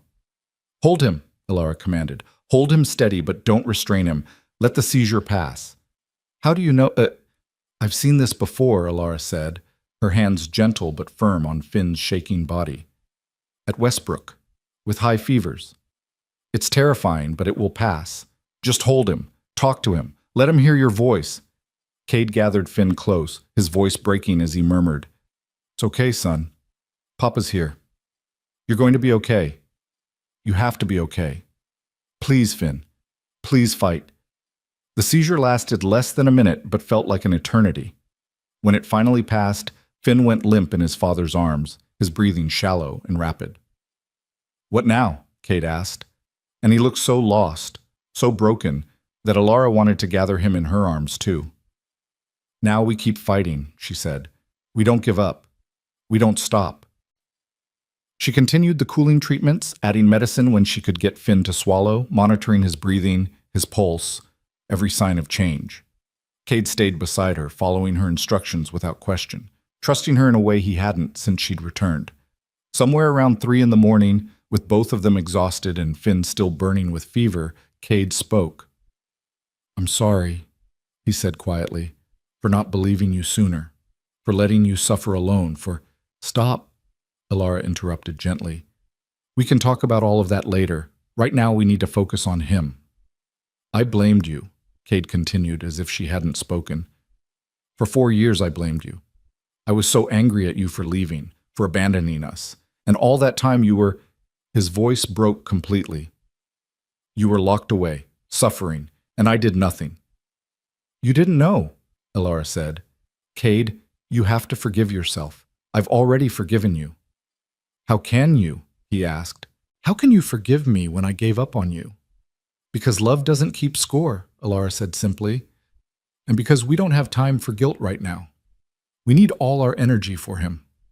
Just before dawn, something changed. Finn's breathing eased slightly. The rigidity in his small body relaxed, and when Alara checked his temperature, her breath caught. "Cade," she whispered. "Cade." "Feel his forehead." Cade's hand shook as he touched his son's face. Then his eyes widened.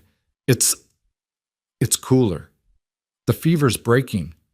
"It's breaking," Alara confirmed, fresh tears streaming down her face. "He's going to be okay. He's going to make it." They sat there in the pre-dawn darkness, watching their son breathe easier, the crisis passing. Neither of them spoke.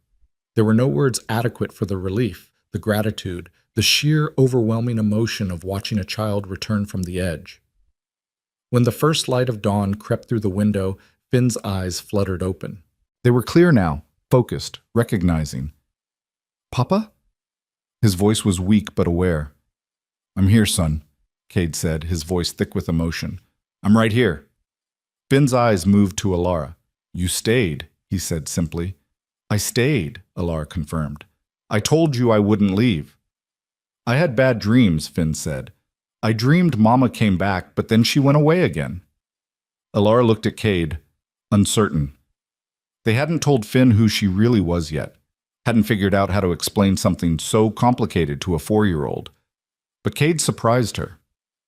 "Finn," he said gently, "I need to tell you something important. Something I should have told you before, but I was scared. The lady who's been taking care of you, who stayed with you all night." He took a shaky breath. "She is your mama. She came back to us." Finn's eyes widened. He looked from Cade to Alara and back again. "Really? She's really my mama?" "Really," Cade confirmed. "But why did she go away?" Finn asked, the question innocent but cutting. "Bad people took her," Cade said. "People who lied and hurt her. But she fought to come back to us. She never stopped trying to come home." Finn processed this with the surprising wisdom of children. Then he reached out a small hand to Alara. "Are you going to stay now?" he asked. "Forever?" Alara took his hand, holding it like the precious thing it was. "Forever," she promised. "If you and your papa will let me." "I want you to stay," Finn said firmly. Then he looked at Cade. "Papa, do you want Mama to stay?" All eyes turned to Cade. Alara held her breath, waiting.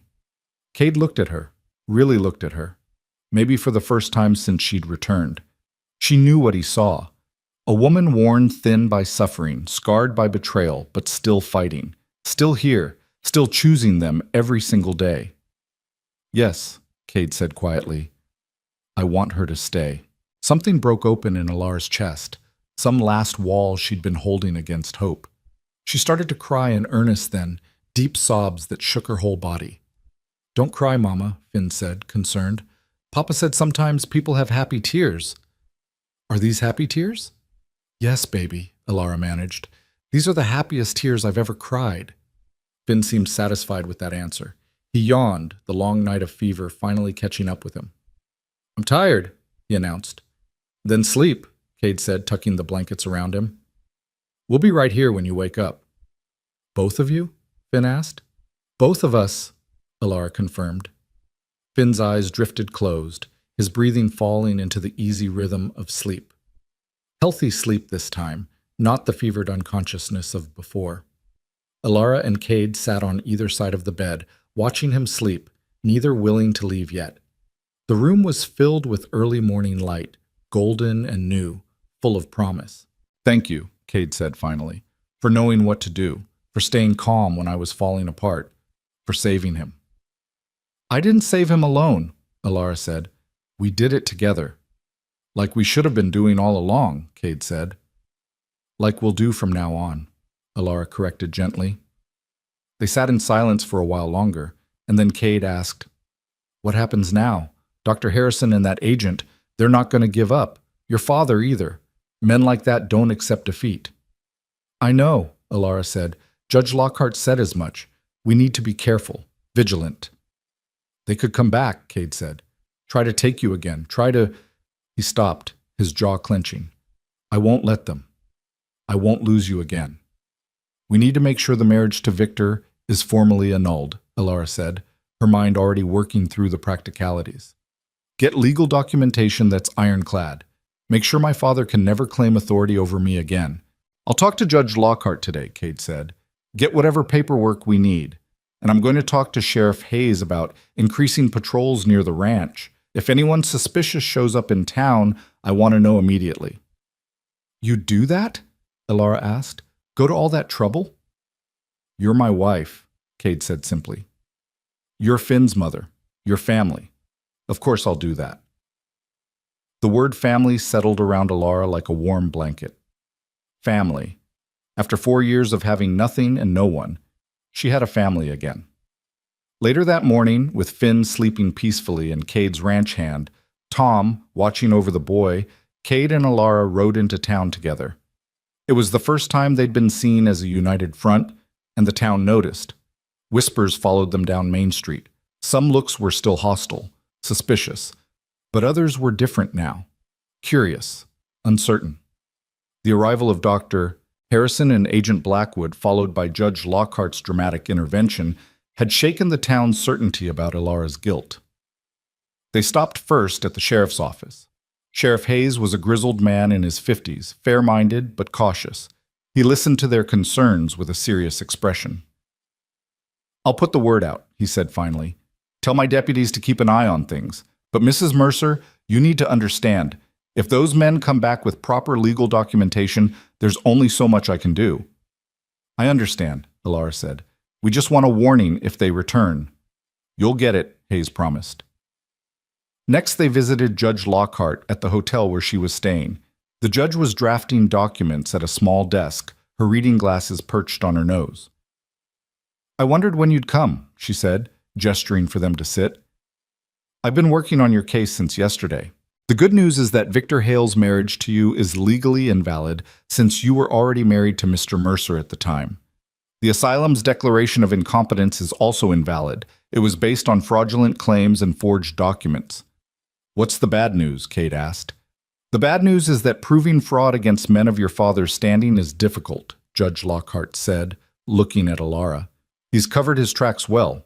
The payments to Westbrook Haven were laundered through several intermediaries. The forgeries are good enough that proving their forgeries would require your testimony, and a good lawyer would simply claim you're mentally unstable." "So we're at a stalemate," Alara said, her heart sinking. "Not exactly," Judge Lockhart said. "I have 3 nurses from Westbrook willing to testify about conditions there. I have financial records showing suspicious patterns. And I have the support of the territorial governor, who's been wanting to investigate your father's business dealings for some time. This case gives him the excuse he needs." "So what do we do?" Cade asked. "You live your lives," Judge Lockhart said firmly. "You rebuild your family. You show this town that you're not running, not hiding, and you let me handle the legal battles. That's what I do best." They left the hotel feeling slightly better, if not entirely reassured. As they walked back toward the general store to pick up supplies, they heard a commotion from the direction of the church. A crowd had gathered, and raised voices carried on the morning air. Cade and Alara hurried toward the sound, arriving just as Mrs. Chen was shouting at someone. "You've got some nerve showing your face here," the older woman was saying. The target of her anger was a well-dressed man in his 60s, silver-haired and distinguished, stepping down from an expensive carriage. Even before he turned around, Alara knew who it was. Her father. Randolph Wynne had come to Briar Ridge. "Elara," he said, his voice smooth as oil. "There you are, my dear. I've been so worried about you." "Don't," Elara said, her voice shaking with fury. "Don't you dare pretend you were worried. Don't you dare act like you care." "Darling, I know you're upset," Randolph said, spreading his hands in a placating gesture. "But you have to understand, I only did what I thought was best. You were ill. You needed help." "I wasn't ill," Elara shouted. "You had me locked away because I wouldn't obey you, because I chose Cade over the life you wanted for me." The crowd pressed closer, eager for the drama. Randolph's eyes flickered to them, calculating. "This isn't the place for this discussion," he said. "Come back to the hotel with me. We can talk privately, sort out this misunderstanding." "There's no misunderstanding," Cade interrupted, moving to stand beside Elara. "You kidnapped your daughter, forged documents, and sold her to Victor Hale. That's not concern. That's cruelty." "You have no proof of any of that," Randolph said, his smooth facade cracking slightly. "You have the delusional claims of a mentally unstable girl and the desperation of a man who can't accept that she left him." "I have more than that," a new voice said. Everyone turned to see Judge Lockhart approaching, several official-looking documents in her hand. "Mr. Wynne," she said pleasantly, "I'm so glad you decided to come to Briar Ridge. Saves me the trouble of having you brought here by force. You're under investigation for fraud, embezzlement, falsifying legal documents, and conspiracy to commit false imprisonment. I have warrants for your arrest." Randolph's face went white, then red. "You can't possibly. This is absurd. Do you know who I am?" "I know exactly who you are," Judge Lockhart said. "A man who used his daughter as a pawn in business dealings. A man who paid doctors to imprison a healthy young woman. A man whose financial crimes are about to catch up with him." She gestured to Sheriff Hayes, who'd followed her. "Sheriff?" Hayes stepped forward with handcuffs. "Randolph Wynne, you're under arrest." "This is outrageous," Randolph sputtered as the cuffs clicked shut. "I'll have your badge. I'll have all of you ruined. Do you understand what kind of connections I have?" "I understand that those connections won't help you anymore," Judge Lockhart said calmly. "Several of your business partners have already turned state's evidence to save their own skins. You're finished, Mr. Wynne."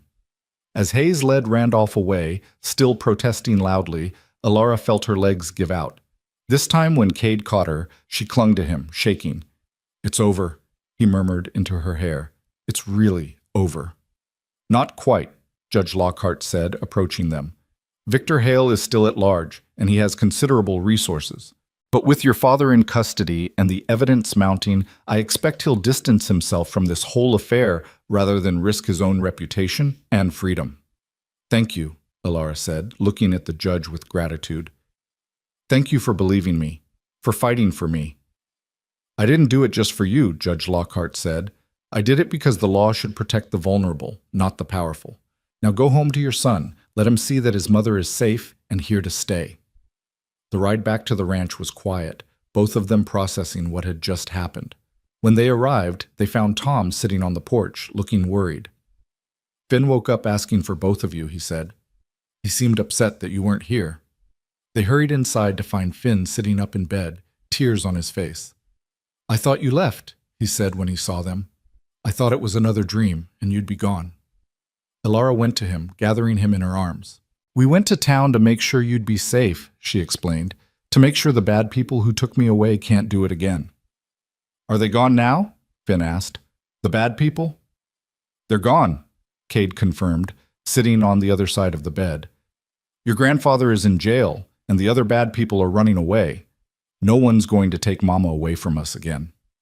Finn seemed to consider this. Then he asked the question that had clearly been weighing on him. Why did grandfather do bad things to Mama? Aren't grandfathers supposed to be nice? It was a complicated question with no easy answer. Elara exchanged a glance with Cade, and he gave her a small nod. "Your call." "Sometimes," Elara said carefully, "people do bad things because they care more about money and power than about the people they're supposed to love. My father was like that. He wanted me to marry someone rich and important, and when I chose to marry your papa instead, he got very angry." "Because Papa's not rich?" Finn asked. "Because your Papa is honest and good and hard-working," Elara said. And those things are worth more than all the money in the world. But my father didn't understand that.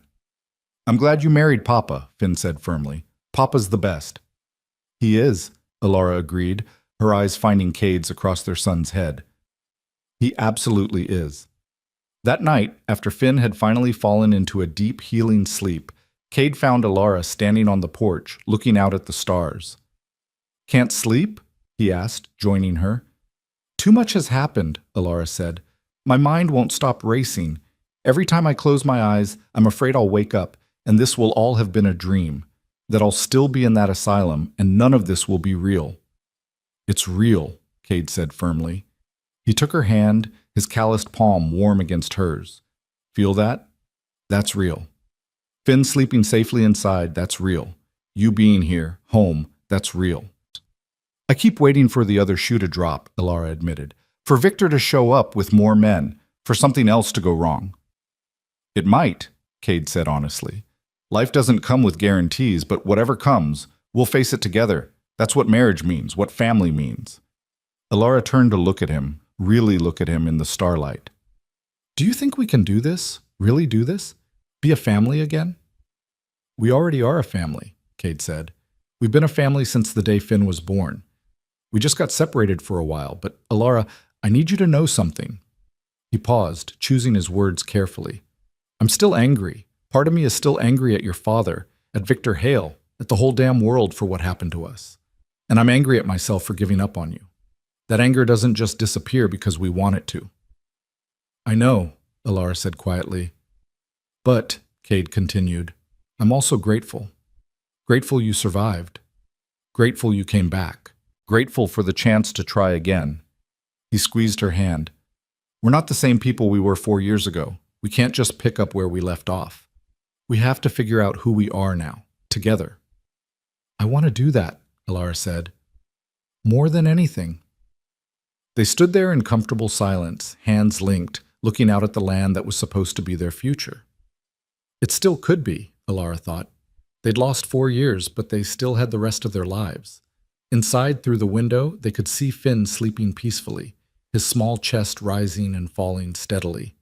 A child who'd almost been lost to fever. A child who now had both his parents. Tomorrow, Cade said, we start fresh. Figure out how this family works. Take it one day at a time.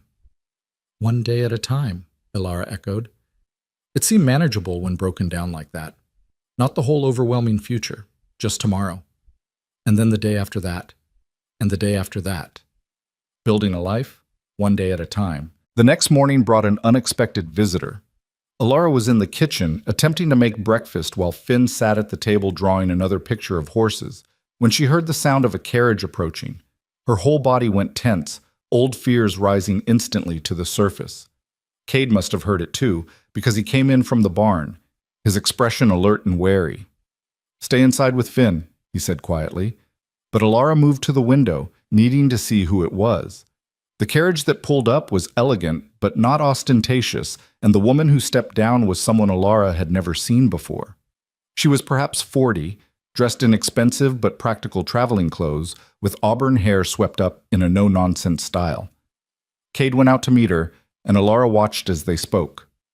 The woman handed him a card, gestured toward the house, and Cade's shoulders relaxed slightly. He nodded and turned back toward the door. It's okay, he called. She says she's a lawyer, from back east.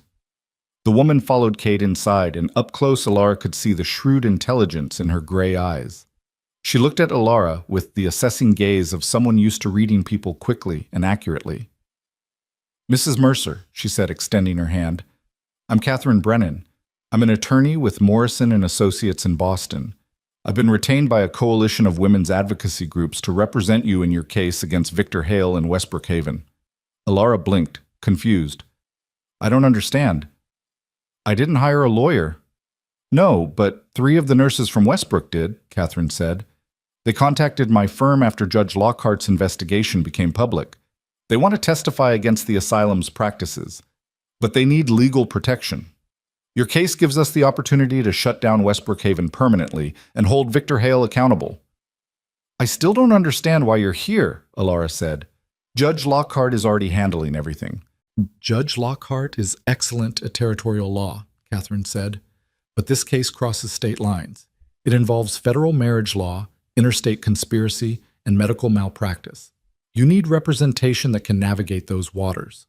She pulled documents from her leather satchel. I'm here to offer you my services, free of charge. This isn't just about you, Mrs. Mercer. It's about every woman who's been locked away by men who claim to know what's best for her. Cade looked at Alara. It's your choice. But more help doesn't seem like a bad thing. What would this mean? Alara asked. If I accept your representation?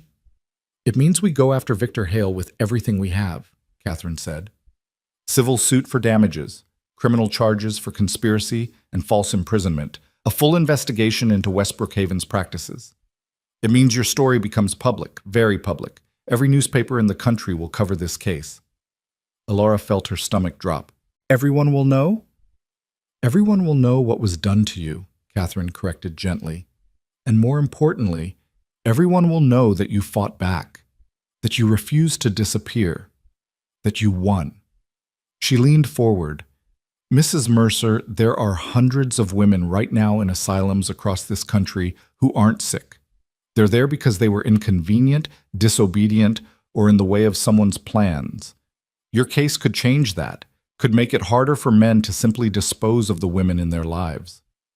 That's a lot of pressure, Alara said quietly. It is, Catherine agreed, which is why I'm not asking you to decide right now. Think about it. Discuss it with your husband. I'm staying at the hotel in town for the week. You can find me there when you're ready. After she left, Alara and Cade sat at the kitchen table while Finn went back to the barn to check on the new calf. The silence between them was heavy with unspoken thoughts. What are you thinking? Cade asked finally. I'm thinking that I've barely gotten my life back, and now someone wants me to relive all of it in front of the entire country, Alara said. I'm thinking that I just want to be left alone, to heal, to be a mother to my son and figure out how to be a wife to my husband again. Those are good reasons to say no, Cade said. But Catherine's right, Cade said slowly. If there are other women going through what you went through, and your story could help them. He reached across the table, taking her hand. I'll support whatever you decide. If you want to put this behind us and never speak of it again, I understand. If you want to fight, I'll fight beside you. I'm tired of fighting, Alara admitted. I've been fighting for 4 years. I just want peace. Then we'll have peace, Cade said firmly. But over the next few days, Alara found she couldn't stop thinking about Catherine's words. Every time she looked at Finn, she thought about all the other mothers who'd been separated from their children. Every time she caught Cade watching her with that mixture of relief and residual fear, she thought about all the families torn apart by men with too much power and too little conscience. On the third day, she rode into town alone and found Catherine at the hotel restaurant, reviewing documents over coffee. I'll do it, Alara said without preamble. I'll testify, I'll tell my story, whatever it takes to make sure this doesn't happen to anyone else. Catherine looked up, a slow smile spreading across her face. You're sure? No, Alara said honestly, but I'm doing it anyway. Good, Catherine said. Then let's get to work. The work, it turned out, was exhausting. Catherine interviewed Alara for hours each day, going over every detail of her imprisonment. What happened when? Who said what? The names of doctors, nurses, orderlies. The types of treatments administered, the conditions in the asylum, every humiliation, every cruelty, every moment of despair. Alara relived it all, and each night she went back to the ranch feeling scraped raw and hollow. But Cade was always there, and Finn, and slowly she began to understand that talking about it wasn't the same as being trapped in it. The memories had power, yes, but they didn't own her anymore. Meanwhile, news of the case was spreading. Reporters began showing up in Briar Ridge, asking questions, trying to interview anyone who'd known Alara before. The town, which had been slowly warming to her, now found itself in the national spotlight. Some people embraced it. Mrs. Kowalski gave several interviews about Caroline Wynn's quiet suffering and her daughter's strength. Pastor Williams spoke about forgiveness and redemption. Even Mrs. Chen, who'd been one of Alara's harshest critics, admitted to a reporter that she'd been wrong to judge so quickly, but others resented the attention. Thomas Wright complained loudly that the whole thing was being blown out of proportion. A few of the older families muttered about scandal and suggested that Alara should have kept quiet for the sake of propriety. One afternoon, as Alara was walking back from town with supplies, a group of women stopped her on the street. She tensed, expecting more judgment, more accusations. Instead, the woman in front, Sarah Jenkins, a rancher's wife Alara vaguely remembered from before, stepped forward and said, "We wanted to thank you." Alara blinked. "Thank me?" "My sister was locked away by her husband 5 years ago," Sarah said, her voice shaking. "He said she was hysterical, that she couldn't manage the household. Really, she'd just discovered he was gambling away their savings and confronted him about it. She's still in an asylum in California. We've been trying to get her out, but her husband has all the legal power." She grabbed Alara's hand. "What you're doing, the case you're bringing, it might give us the legal precedent we need to challenge her imprisonment." The other women nodded, and Alara saw similar stories written on their faces. Sisters, daughters, friends, all lost to the convenience of men who found them troublesome. "I'm so sorry about your sister," Alara said. "I hope the case helps. I really do." "You're braver than any of us," another woman said. "Standing up there telling the truth even when it's hard. That takes courage." After they left, Alara stood on the street corner, feeling the weight of what she'd taken on. This wasn't just about her anymore. It never had been, really. It was about Sarah's sister and Catherine's coalition and the hundreds of nameless women still locked away. The preliminary hearing was scheduled for late October in Cheyenne. Catherine explained that this wasn't the full trial, just a hearing to determine if there was enough evidence to proceed with both civil and criminal charges. "Victor Hale will be there," Catherine warned. "His lawyers, too. They're going to try to discredit you, make you seem unstable or vindictive. You need to be prepared for that." "I've faced him before," Alara said quietly. "I survived 4 years of his marriage. I can survive a few hours in a courtroom." The night before they were due to leave for Cheyenne, Alara found Finn in his room, staring out the window with unusual seriousness for a 4-year-old. "What are you thinking about, sweetheart?" she asked, sitting on the edge of his bed. "Are you going to be gone long?" he asked. "When you go to the city?" "Just a few days," Alara assured him. "Papa's coming with me, but Mrs. Kowalski will stay here with you." "I don't want you to go," Finn said, his voice small. "What if you don't come back?" Alara's heart clenched. Of course he was afraid of that. He'd lost her once already. "Finn, look at me," she said gently. He turned, his dark eyes shimmering with unshed tears. "I am coming back. Nothing and no one is going to keep me from coming back to you. Do you understand?" "You promise?" Finn asked. "I promise," Alara said. "I'm going to the city to talk to some people about the bad things that happened. And when I'm done, I'm coming straight home to you. Papa will make sure of it." "Papa won't let the bad men take you?" Finn asked. "Papa won't let anyone take me," Alara confirmed. "Neither will I. I'm much stronger now than I was before." Finn seemed to consider this. Then he reached under his pillow and pulled out a small carved horse, the one Cade had made for him the previous Christmas. "Take this," Finn said, pressing it into her hand. "It's my lucky horse. It'll keep you safe." Alara's eyes filled with tears. "Finn, this is your special horse. I can't take it." "Now, you have to," Finn insisted. "When you look at it, you'll remember you have to come home, because I need it back." Alara clutched the small wooden horse, feeling its weight like a sacred trust. "Then I'll definitely come back," she said. "I promise." The journey to Cheyenne took most of the day by train. Cade sat beside Alara, his presence solid and reassuring, while Catherine reviewed legal documents across from them. Judge Lockhart had traveled separately, planning to testify about the evidence she'd uncovered. When they finally arrived and checked into the hotel, Alara felt exhaustion pulling at her.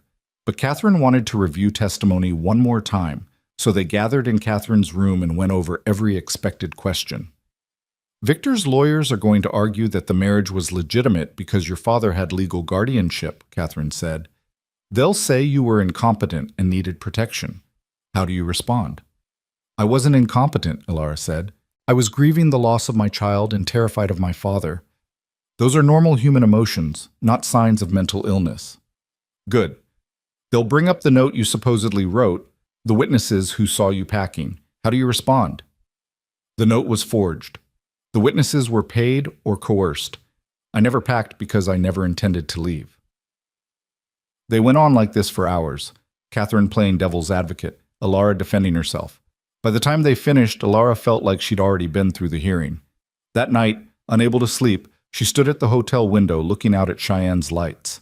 Behind her, she heard Cade stirring in the bed. Come back to bed, he said softly. You need rest. I keep thinking about seeing him tomorrow, Alara admitted. Victor, I haven't seen him since I escaped. What if... She trailed off. What if what? Cade prompted, getting up and coming to stand beside her. What if I freeze? Alara whispered. What if I look at him and I'm that terrified girl again, unable to speak, unable to fight? Cade turned her to face him, his hands gentle on her shoulders. You're not that girl anymore, he said firmly. You're a woman who survived hell, who escaped an asylum, who fought her way back to her family, who saved our son's life. Victor Hale should be afraid of you, not the other way around. I don't feel strong, Alara said. Strength isn't about feeling fearless, Cade said. It's about being afraid and doing it anyway. And Alara, you're the strongest person I know. She leaned into him, letting his warmth anchor her. What if they don't believe me? She asked. What if the judge sides with Victor? Then we fight harder, Cade said simply. We don't give up. We never give up. The next morning, they arrived at the courthouse to find a crowd already gathered. Reporters shouted questions. Supporters held signs. Somewhere in the mix, Alara caught sight of Sarah Jenkins and the other women from Briar Ridge standing in solidarity. Inside the courtroom, Catherine guided them to their seats. And then, from the other side of the room, Victor Hale entered. He looked exactly as Alara remembered. Tall, distinguished, silver hair perfectly styled, expensive suit tailored to perfection. He looked like a respectable businessman, a pillar of the community. He looked like everything the world said a man should be. He also looked like the man who'd claimed ownership of her body, her life, her very existence for 4 years. Their eyes met across the courtroom, and Alara saw something flicker in his expression. Surprise, maybe, that she was really here, or perhaps anger that she dared to challenge him. But she didn't look away. She held his gaze steadily, letting him see that she wasn't the broken girl he'd thought he'd married. She was someone else now, someone he couldn't control. Victor looked away first. The judge entered, an older man with kind eyes and a reputation for fairness. Catherine had assured Alara that Judge Warren was a good draw for their case, someone who'd shown sympathy for women's rights in previous rulings. The preliminary hearing began with opening statements. Victor's lawyer, a slick man named Thornton, painted a picture of a tragic situation. A young woman who'd suffered a breakdown, a concerned father who'd sought the best medical care, a marriage arranged for her protection and benefit. Mr. Hale is the victim here, Thornton said smoothly. A man of good reputation and standing who married a troubled young woman out of compassion, only to have her escape from necessary medical care and then slander him with these outrageous accusations. Then Catherine stood, and the temperature in the room seemed to drop. Your Honor, this isn't a story about compassion, she said. It's a story about power and its abuse, about men who use the law to imprison women who dare to disobey them, about an asylum that profits from keeping patients against their will, and about a young woman who had the courage to escape and fight back. She laid out the evidence methodically, the forged documents, the financial records showing payments between Randolph Wynn and both Victor Hale and Westbrook Haven, the testimonies from nurses about the asylum's practices. She presented proof that Alara's first marriage to Cade was legal and never dissolved, making the subsequent marriage to Victor invalid. Then it was time for witness testimony. Judge Lockhart went first, presenting her findings with calm authority. One of the nurses from Westbrook followed, describing in detail the conditions at the asylum and confirming that Alara had never shown signs of mental illness. Finally, Catherine called Alara to the stand. The walk to the witness box felt like miles. Alara could feel every eye in the courtroom on her, judging, assessing, waiting to see if she'd break. She placed her hand on the Bible and swore to tell the truth. Then she sat, folding her hands in her lap to keep them from shaking, and looked at Catherine. Mrs. Mercer, Catherine began, Can you tell the court what happened on the night of November 14th, 4 years ago? Alara took a deep breath and began to speak. She told them about the wedding, about Finn's birth, about feeding her son for the first time. She told them about her father bursting into the room with two men, about the cloth over her face, about waking in a carriage heading east. Her voice remained steady as she described the asylum, the forced marriage, the years of imprisonment. She didn't cry, didn't dramatize. She simply told the truth in clear, factual terms. When Catherine finished her questions, Victor's lawyer stood for cross-examination. Thornton approached with a sympathetic smile that made Alara's skin crawl. "Mrs. Mercer," he said, "or should I say Mrs. Hale? You've told us quite a story, but isn't it true that you'd been exhibiting erratic behavior before your admission to Westbrook Haven?" "No," Alara said firmly. "No?" Thornton raised an eyebrow. "You weren't anxious, frightened, perhaps even volatile?" "I was frightened of my father," Alara said. "He'd made it clear he disapproved of my marriage to Cade. That's not erratic behavior. That's a reasonable response to a real threat." "A threat that manifested how?" Thornton asked. "Did your father ever actually harm you before that night?" "He controlled every aspect of my life," Alara said. "He chose my clothes, my friends, what I ate, and when. When I tried to assert independence, he locked me in my room without food. Is that harm enough for you?" Thornton's smile tightened. "You claim you were dragged away against your will. Yet there's a note in your handwriting saying you needed to leave." "A forged note," Alara corrected. "Forged." Thornton pulled out the note. "This is your handwriting, is it not?" "It's handwriting that looks like mine," Alara said. "My father had access to my diary, pages of my writing. He was meticulous in his planning." "So your defense is that everything that contradicts your story is a lie or a forgery?" Thornton's voice dripped with skepticism.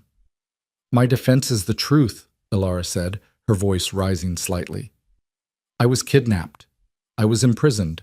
I was forced into a marriage I never consented to, and I fought every single day to get back to my real family." "Your real family," Thornton repeated. "The family you claim to love so much. Yet isn't it true that when you first returned to Briar Ridge, your own husband didn't believe you? Even he thought you'd abandoned them." The words hit like a physical blow. Alara's eyes found Cade in the gallery, saw the pain on his face. "My husband believed the lies my father told him," Alara said quietly.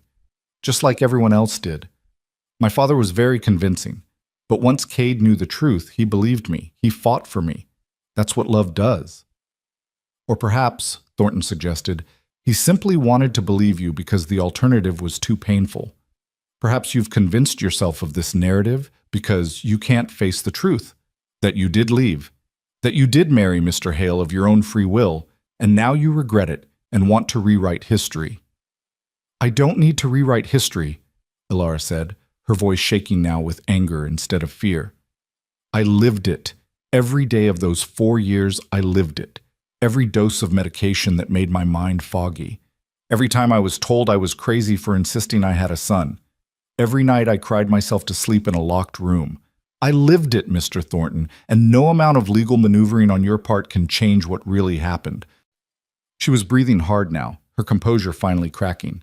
But as she looked out at the courtroom, she didn't see judgment in most faces. She saw belief. She saw sympathy. She saw people who'd heard the truth in her words. "No further questions," Thornton said, returning to his seat. Catherine stood. "Redirect, Your Honor. Mrs. Mercer, why did you come back to Briar Ridge after you escaped?" "Because that's where my family is," Alara said simply. "My husband, my son, my home. I spent 4 years trying to get back to them. There was never any question of where I belonged. And if you could say anything to the other women who might be in situations similar to yours, what would you say?" Alara looked directly at the gallery, at Sarah Jenkins and the other women who'd come to support her. "I'd say fight," she said. "Fight to be heard. Fight to be believed. Fight to come home. And never ever let anyone convince you that you're crazy for knowing your own truth." The courtroom erupted in applause before the judge could stop it. He banged his gavel, calling for order, but Alara could see the slight smile on his face. After a brief recess, Judge Warren delivered his ruling. Having heard the evidence presented, he said, this court finds sufficient cause to proceed with both civil and criminal charges against Victor Hale and Westbrook Haven. Additionally, this court recognizes that the marriage between Alara Wynne and Cade Mercer, which took place 4 years ago, is the only valid marriage. The subsequent ceremony involving Mr. Hale is declared null and void. Victor's face went purple with rage, but his lawyer held him back as he tried to stand. Furthermore, Judge Warren continued, this court is disturbed by the evidence of systematic abuse at Westbrook Haven and will be recommending a full federal investigation into that facility and others like it. This hearing is adjourned. The courtroom exploded into chaos. Reporters rushed for the doors. Supporters cheered. Victor Hale and his lawyer retreated quickly, surrounded by guards. Alara sat frozen in the witness box, unable to process that it was over, that she'd won.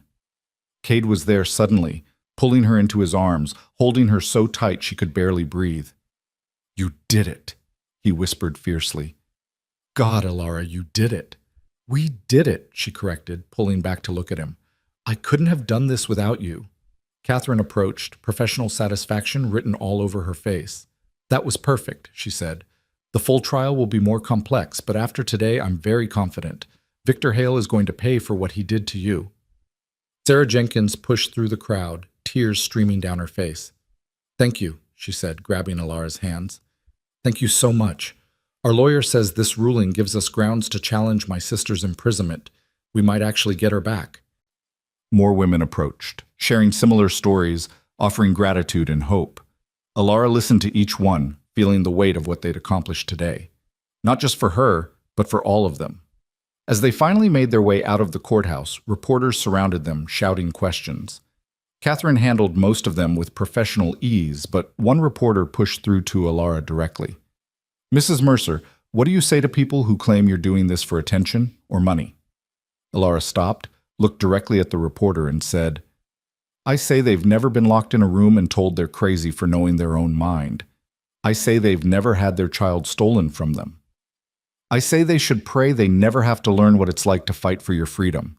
I'm not doing this for attention. I'm doing it so other women don't have to fight alone. The quote would be in every newspaper by morning. That night, back at the hotel, Alara finally allowed herself to fall apart. She sat on the bed and sobbed, deep, wrenching sobs that shook her whole body.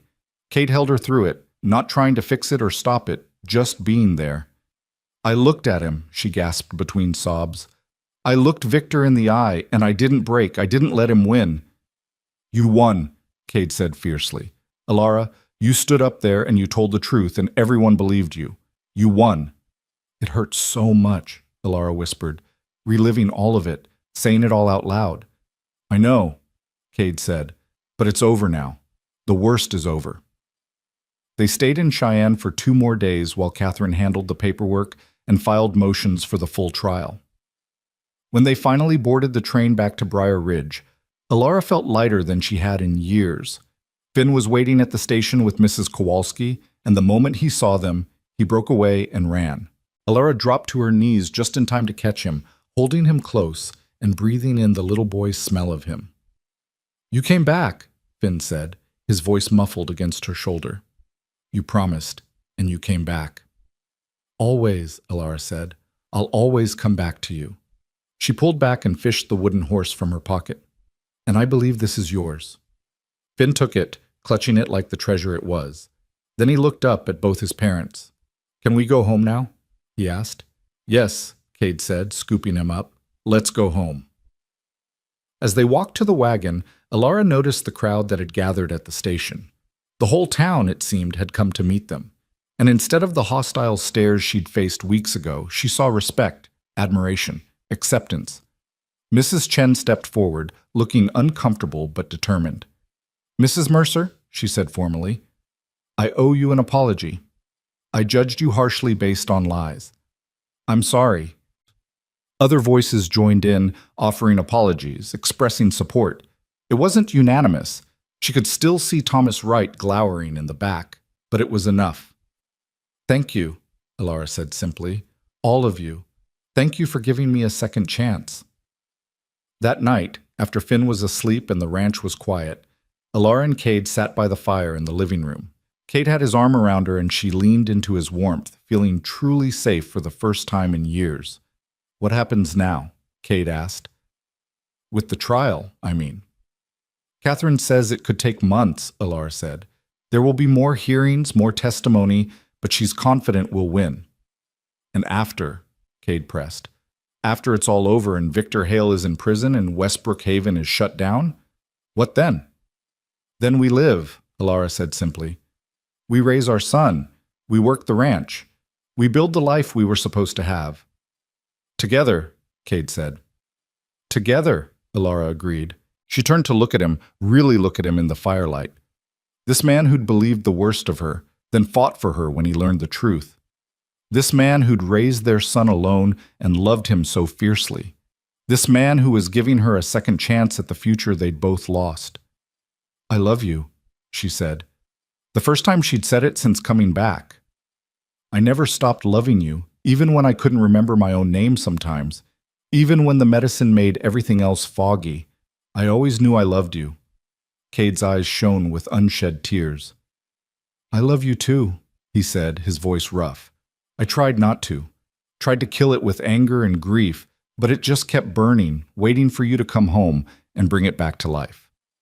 He kissed her then, gentle at first, then deeper. It wasn't like the passionate kisses of their youth. This was something different, tempered by loss and suffering and survival. It was a promise and a healing all at once. When they finally pulled apart, Cade rested his forehead against hers. We're going to make it, he said. All of us. We're going to be okay. Yes, Alara agreed, feeling the truth of it settle into her bones. We are. Outside, the Wyoming wind howled across the prairie, but inside they were warm and safe and home. Together, the way they were always meant to be. The weeks following the hearing brought a strange new rhythm to their lives. Alara woke each morning still half expecting to find herself back in that locked room, but instead she found sunlight streaming through real windows, the smell of coffee from the kitchen, and the sound of Finn's laughter as Cade got him ready for the day. The town was changing too. More women began approaching Alara, quietly at first, sharing their own stories. A wife whose husband controlled every penny she earned, a daughter whose father refused to let her inherit the family business, a widow whose in-laws were trying to declare her incompetent so they could take her property. These women had lived their whole lives believing they had no choice, no voice, no power. Alara's case was showing them differently. One crisp November morning, Alara was in the barn mucking stalls when she heard a commotion from the direction of the house. Her heart seized with old fear, but then she heard Finn's excited shout and relaxed slightly. She emerged from the barn to find a wagon pulling up, and climbing down from it was a face she never thought she'd see again. Sarah, Alara gasped, recognizing the nurse from Westbrook Haven, the kind one who'd smuggled her paper and pencils. Sarah turned, and her face lit up when she saw Alara. She was thinner than Alara remembered, with dark circles under her eyes, but alive and here and real. Mrs. Mercer, Sarah said, her voice breaking, I had to come. After your testimony, after everything came out, I couldn't stay there anymore. Dr. Harrison was arrested and the new administrators were cleaning house. They let me go, but I didn't mind. I couldn't work there another day knowing what I'd been part of. You weren't part of it, Alara said firmly, crossing the yard to embrace her. You were one of the few things that kept me sane. I should have done more, Sarah said, tears streaming down her face. I should have helped you escape sooner. I should have spoken up about what was happening there. You're speaking up now, Alara said. Catherine told me you're testifying at the trial. That takes courage. I'm terrified, Sarah admitted. I'll lose any chance of working as a nurse again. The other doctors, they'll blacklist me.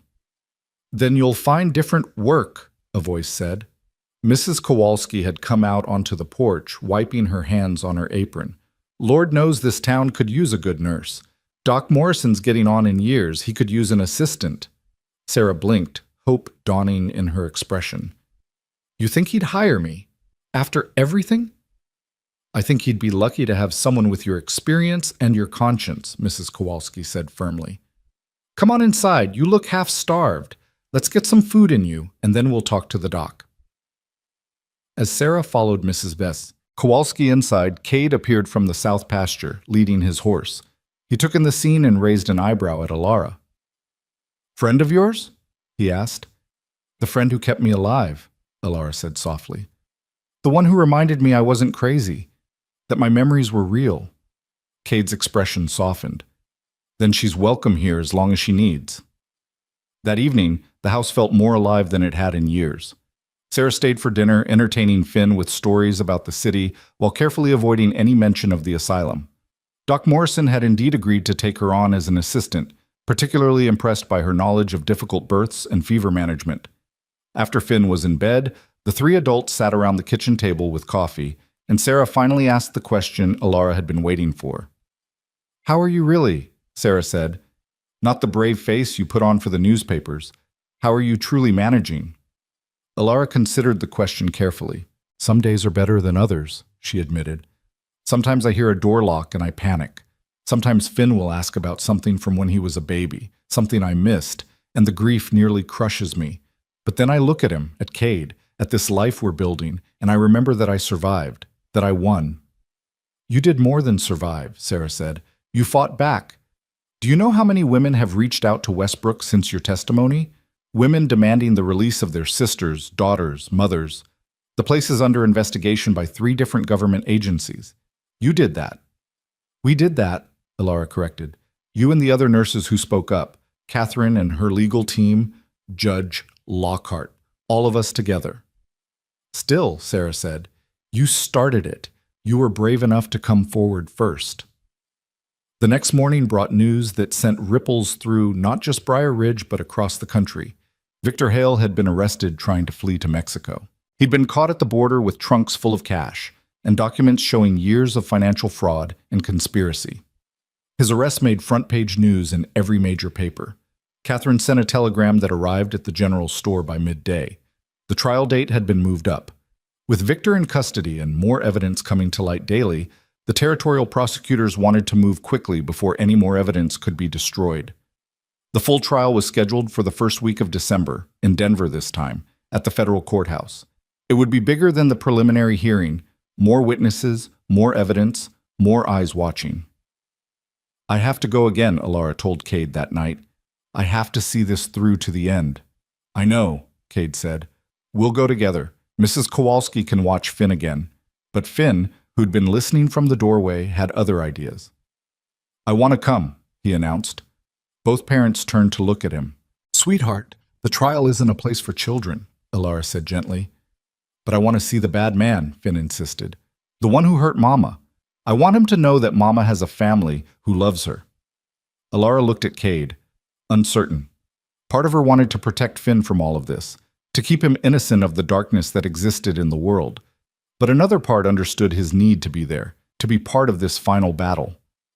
"We'll think about it," Cade said diplomatically. "But Finn, you need to understand that if you come, you'll hear things about what happened to Mama. Scary things. Adult things. Are you sure you want that?" Finn thought about it with the seriousness only a child could muster. Then he nodded. "I want to be there. Mama was brave. I want to be brave too." In the end, they decided Finn would come but wouldn't attend the actual trial proceedings. Mrs. Kowalski volunteered to travel with them and watch Finn during the day, bringing him to the courthouse only for the verdict. The journey to Denver felt different from the trip to Cheyenne. There was less fear this time, less uncertainty. Alara felt like she was heading toward an ending rather than into an unknown beginning. The trial lasted 3 days. The prosecution presented a damning case. Forged documents, financial records, testimony from multiple women who'd been imprisoned at West Brookhaven, expert witnesses on marriage law and medical ethics. Catherine's opening statement was a masterpiece, painting a picture of systematic abuse of power that had the entire courtroom riveted.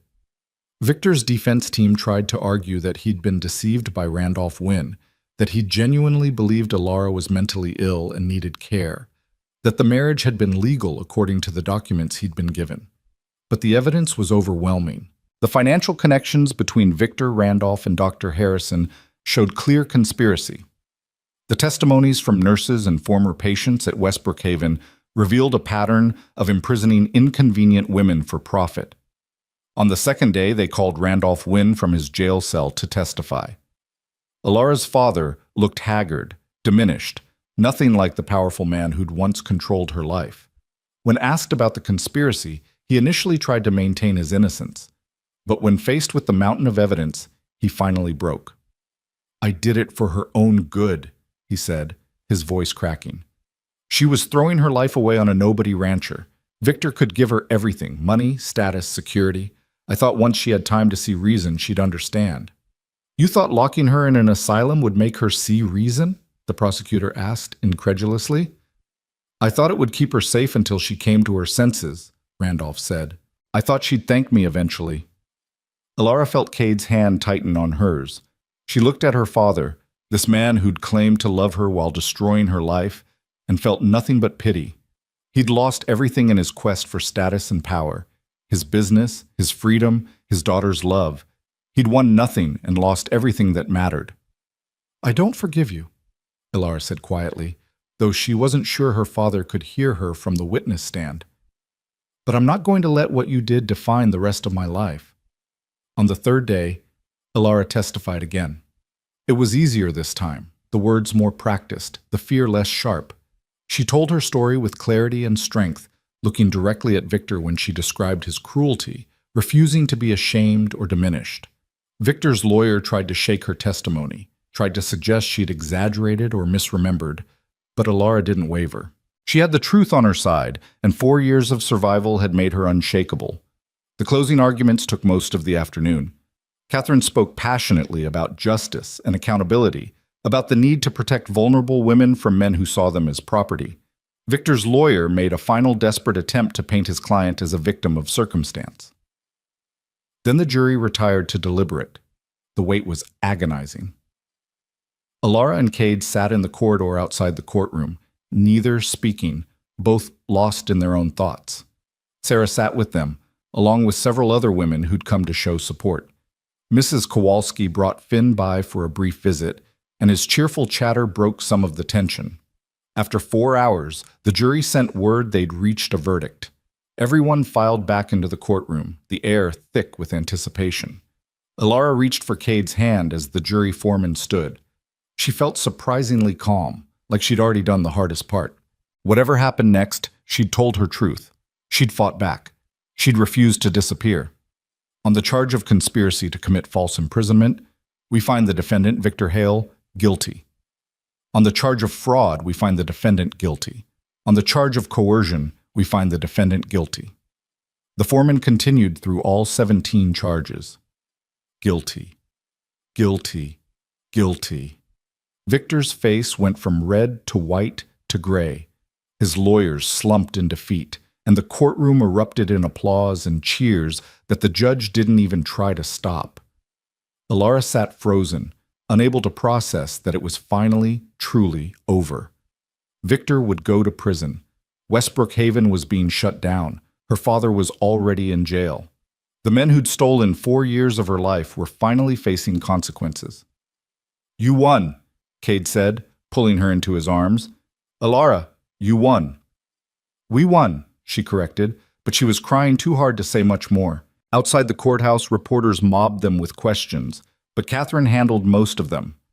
When they finally asked Alara for a statement, she thought about everything she'd been through, everything she'd learned, everything she wanted other women to know. 4 years ago, men with power tried to erase me, she said, her voice clear and strong. They locked me away and told me I was nothing. They tried to make me disappear, but I refused to disappear. I fought my way back to my family, and I fought for justice not just for myself, but for every woman who's been silenced, dismissed, or locked away for being inconvenient. Today's verdict says that women's lives matter, that women's voices matter, that we will not be erased. The quote would be reprinted in newspapers across the country. Years later, it would be taught in schools as part of the early women's rights movement, but in that moment, Alara was just relieved it was over. The journey back to Briar Ridge was celebratory. Even Finn, who didn't fully understand what had happened, caught the mood and chattered excitedly about going home. Mrs. Kowalski produced a bottle of champagne from somewhere, and they toasted quietly in their train compartment. "What will you do now?" Sarah asked. "With all this attention, you could go anywhere, do anything." "I'm going home," Alara said simply. I'm going to raise my son, work the ranch with my husband, live the life I was supposed to have. That's it? Sarah seemed surprised. You're not going to lecture, write a book, keep campaigning? Maybe someday, Alara said. But right now, I've fought enough. Right now, I just want to live. When they finally arrived in Briar Ridge, the entire town was waiting at the station. Someone had strung up a banner that read, "Welcome home, Alara," and the crowd broke into applause when she stepped off the train. It was overwhelming and wonderful and slightly embarrassing all at once. Pastor Williams gave a short speech about justice and redemption. Mrs. Chen presented Alara with a cake she'd baked specially. Even Thomas Wright, who'd been one of her harshest critics, approached and offered a gruff apology. But the best moment came when they finally made it back to the ranch.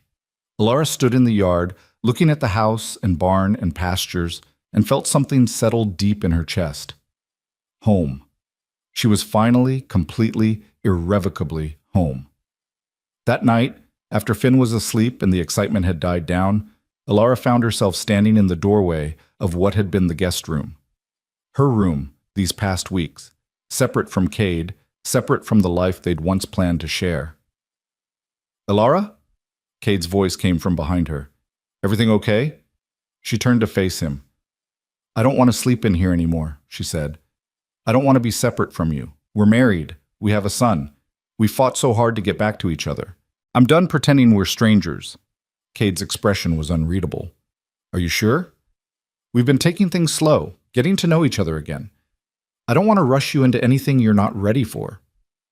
I'm not the girl you married 4 years ago, Alara said, and you're not the man you were then. But maybe that's okay. Maybe we don't need to be those people. Maybe we can just be who we are now, together. Cade crossed the distance between them in 2 strides, cupping her face in his hands. I love who you are now, he said fiercely. The strength you've gained, the fire you've found. You're incredible, Alara. More incredible than I ever imagined. Then love me, Alara whispered. Not like you did before. Love me like I am now, scars and all. He kissed her then, deep and thorough, a promise and a homecoming all at once. And that night, for the first time since her return, Alara slept in their bed, in her husband's arms, in the room they were always meant to share. The next few weeks brought a new kind of peace. Without the looming trial, without the constant fear of Victor or her father, Alara found herself able to truly breathe. She threw herself into ranch work, into learning to be Finn's mother, into rebuilding her marriage one day at a time. There were still hard moments. Sometimes a locked door would send her into a panic. Sometimes the nightmares came, dreams of being back in that asylum, and she'd wake up gasping and disoriented. But Cade was always there, reminding her where she was, that she was safe, that she was home. Finn adapted to having both parents with the resilience of children. He still called Cade Papa, but had started calling Alara Mama naturally, as if she'd always been there. He showed her his favorite spots on the ranch, taught her the names of all the animals, and included her in the bedtime routine that he and Cade had established. One evening, as Alara was tucking Finn in, he asked, Mama, will you tell me a story? What kind of story? Alara asked. A story about when you were little, Finn said, like Papa does. He tells me stories about when he was a boy and learned to ride horses. What did you do when you were little? Alara thought about her childhood, about the strict rules and her father's control. But she also remembered her mother, before illness took her, remembered the secret moments of joy they'd shared. When I was little, Alara said, my mama used to take me on walks in the garden. She loved flowers, especially wildflowers. She said they were the prettiest because no one planted them or told them where to grow. They just grew wherever they wanted, wild and free. Like the ones by the creek? Finn asked. Exactly like those, Alara said. My mama said that's how people should be too, wild and free, growing wherever they're meant to be. Is that why you came back? Finn asked. Because you're meant to grow here? Alara felt tears prick her eyes. Yes, sweetheart. This is exactly where I'm meant to be. Winter settled over Wyoming, and with it came a different rhythm. The ranch work was different in cold months, focused on keeping animals fed and warm, on preparing for spring. Alara learned to appreciate the slower pace, the long evenings by the fire, the way snow made everything clean and new. A letter arrived in January from Catherine. The federal government had shut down West Brookhaven permanently and were investigating 12 other asylums across the country for similar practices. 3 more had been closed already. Dozens of women had been released and reunited with their families. Sarah's sister among them. "You did that," Cade said, reading over her shoulder. "You started all of this." "We did it," Alara corrected, but she felt the weight of it. The responsibility and the pride of knowing that her suffering hadn't been meaningless, that some good had come from all that pain. February brought an unexpected visitor. Judge Marin Lockhart arrived at the ranch on a cold afternoon, looking official and determined. "I won't take much of your time," she said, accepting coffee in the warm kitchen. "I wanted to tell you in person that your father's trial is set for next month. He's facing 20 years in prison for fraud and conspiracy. The prosecution wanted me to ask if you'd testify." Alara felt her stomach drop. "I thought it was over," she said quietly. "The charges against Victor are settled," Judge Lockhart said, "but your father is being tried separately for the financial crimes. Your testimony isn't necessary for conviction, but it would help establish motive and pattern of behavior." "Do you want to?" Cade asked, taking Alara's hand. Alara thought about her father, about the man who'd raised her and destroyed her in equal measure. She thought about facing him again, about dredging up all that pain one more time. "No," she said finally. "I don't. I've said everything I need to say. Let the financial evidence speak for itself. I'm done giving him any more of my time or energy." Judge Lockhart nodded, unsurprised. "I thought you might say that. I'll tell the prosecutors. They have plenty of evidence without you." After she left, Cade turned to Alara. "Are you sure? If you need to face him one more time—" "I'm sure," Alara interrupted. "I've spent enough of my life being defined by what he did to me. I'm ready to be defined by what I do with the rest of my life." Spring came early that year, and with the thaw came new beginnings. Sarah had settled into town, working alongside Doc Morrison and gaining the community's respect. Several other women who'd testified at the trial had also moved to Briar Ridge, finding safety and support in numbers. One warm April afternoon, as Alara worked in the garden she'd started planting, Mrs. Kowalski came by with news. "There's a woman at my boarding house," she said. "Arrived this morning on the train. Says she heard about what you did, about the case.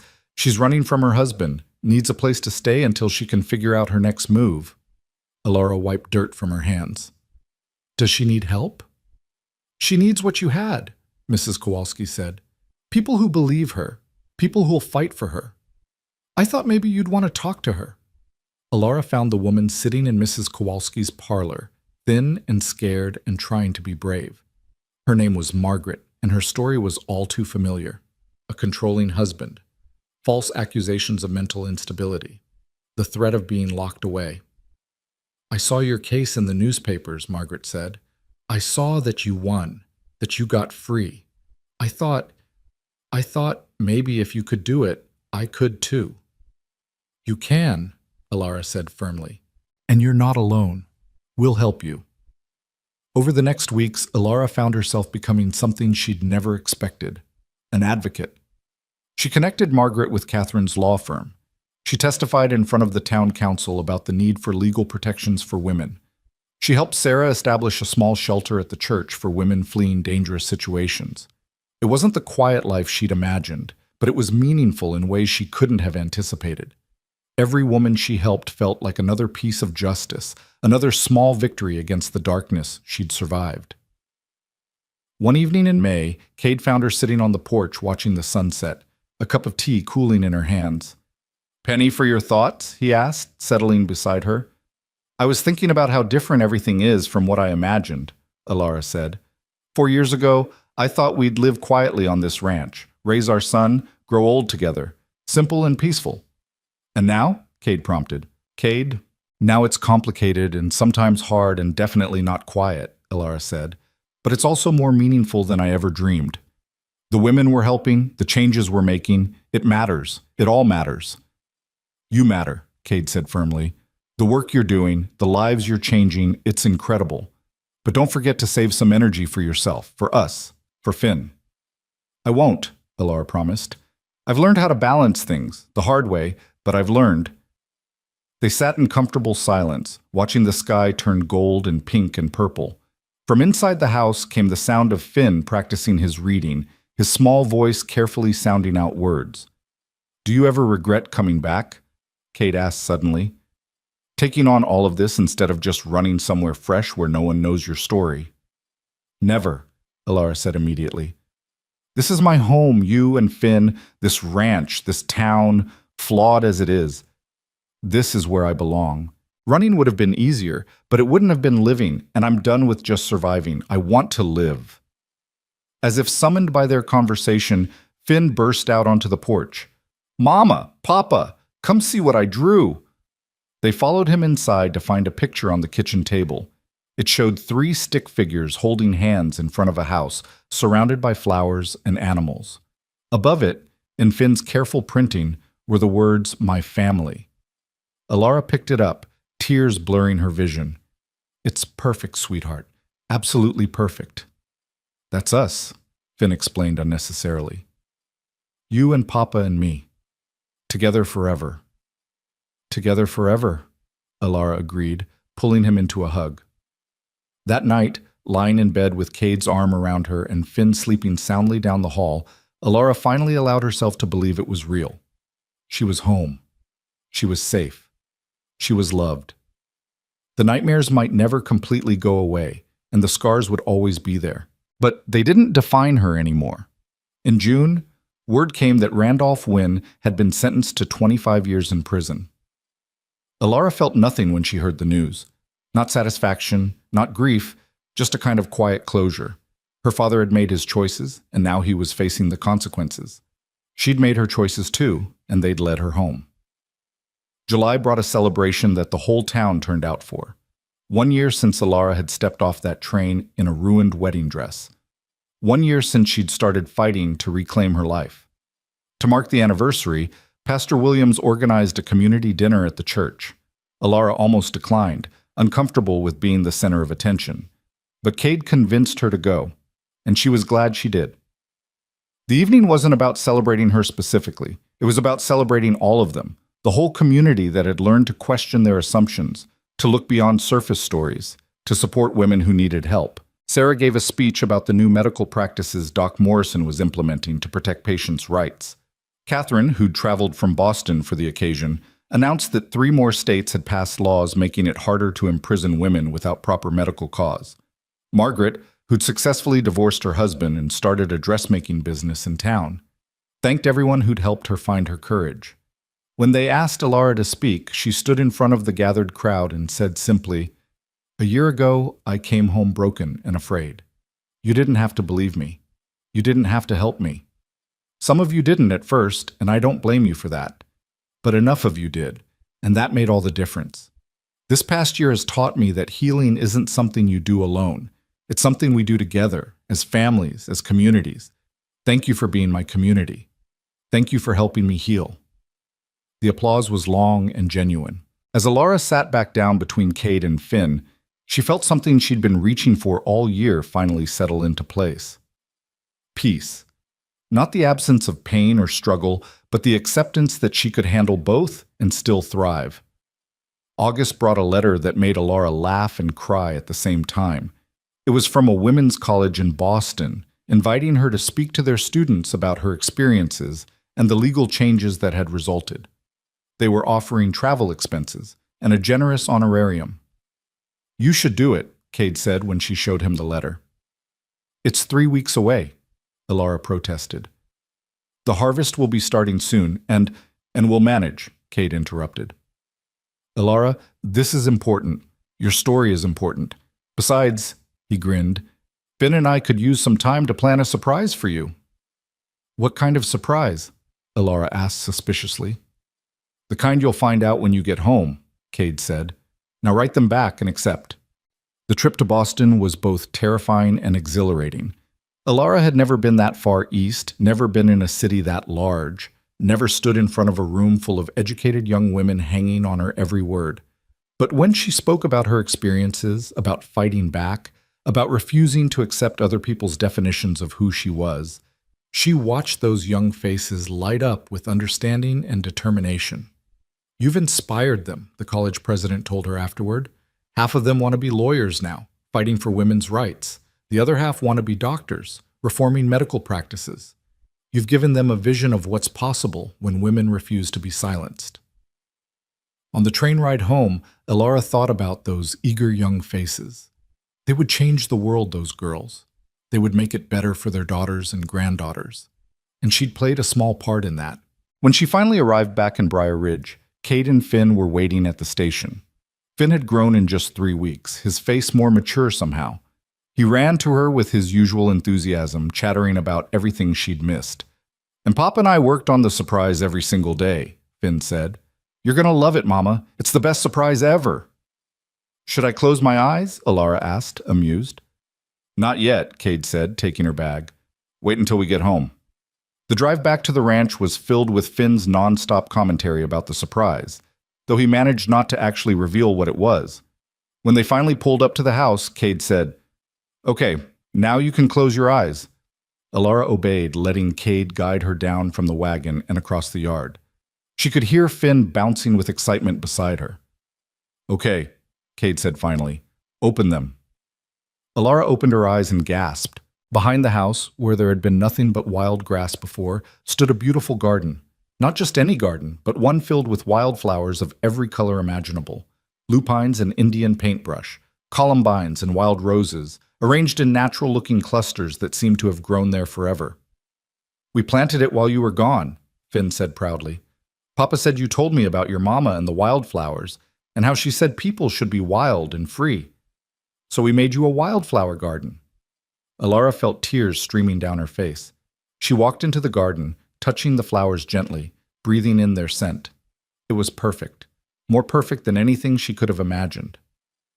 "There's more," Cade said softly. He led her to the center of the garden where a small bench sat beneath a young tree. On the bench was a carved wooden plaque that read, "Caroline's Garden, for the mothers who taught us to be wild and free." "You named it after my mother," Elara whispered. "She gave you life," Cade said. "She taught you to be strong, even if she didn't live long enough to see it." This seemed right.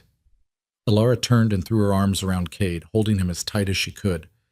"Thank you," she managed through her tears. "Thank you so much." "I helped too," Finn announced, tugging on her skirt. "You absolutely did," Elara said, scooping him up into the hug. "This is the most wonderful surprise anyone has ever given me." That evening, after Finn was in bed, Elara and Cade sat in the wildflower garden watching the stars come out. The air smelled like summer and growing things and home. "I have something to tell you," Elara said. "I've been waiting for the right moment, and I think this is it." Cade turned to look at her, his expression curious. "What is it?" "I'm pregnant," Elara said. "I found out right before I left for Boston. I didn't want to tell you then because I didn't want you to worry while I was gone, but we're going to have another baby. Finn's going to be a big brother." Cade stared at her for a long moment, his expression unreadable. Then a smile broke across his face, joy and wonder and a little bit of fear all mixed together. "Are you sure? Is everything okay? Do you—" "I'm sure," Elara interrupted, laughing. "I saw Doc Morrison before I left. Everything's fine. Better than fine. I'm healthy, the baby's healthy. I'm due in March." "A spring baby," Cade said, his hand moving to rest gently on her still flat stomach. "Elara, this is— I don't even have words." "I was terrified to tell you," Elara admitted. "After everything that happened with Finn, after they took him from me so soon, I was afraid you'd worry, afraid I'd worry too much, afraid of jinxing it somehow." "We'll worry together," Cade said firmly, "and we'll be excited together. And in March, we'll welcome our new baby together. The way it should have been with Finn." "The way it will be this time," Elara agreed. The news spread through town quickly, and the response was overwhelming. Women brought baby clothes they'd saved. Mrs. Kowalski knitted tiny blankets. Doc Morrison assured Elara that he'd deliver the baby himself and would make sure she had all the time she needed with her newborn afterward. Finn was ecstatic at the prospect of being a big brother. He asked daily about the baby, wanted to feel Elara's belly as it grew, insisted on helping set up the nursery. Cade was attentive to the point of being overprotective, making sure Elara rested enough, ate enough, didn't work too hard. I survived 4 years in an asylum, Alara reminded him, when he tried to stop her from mucking stalls in her 5th month. I think I can handle normal ranch work while pregnant. Humor me, Cade said. Let me take care of you. I didn't get to do it the first time. So Alara let him fuss, understanding that this was as much about healing his own wounds as protecting her. They were both learning to be parents together this time, partners in every sense. As autumn turned to winter and winter toward spring, Alara felt her body change and grow. This pregnancy was different from her first.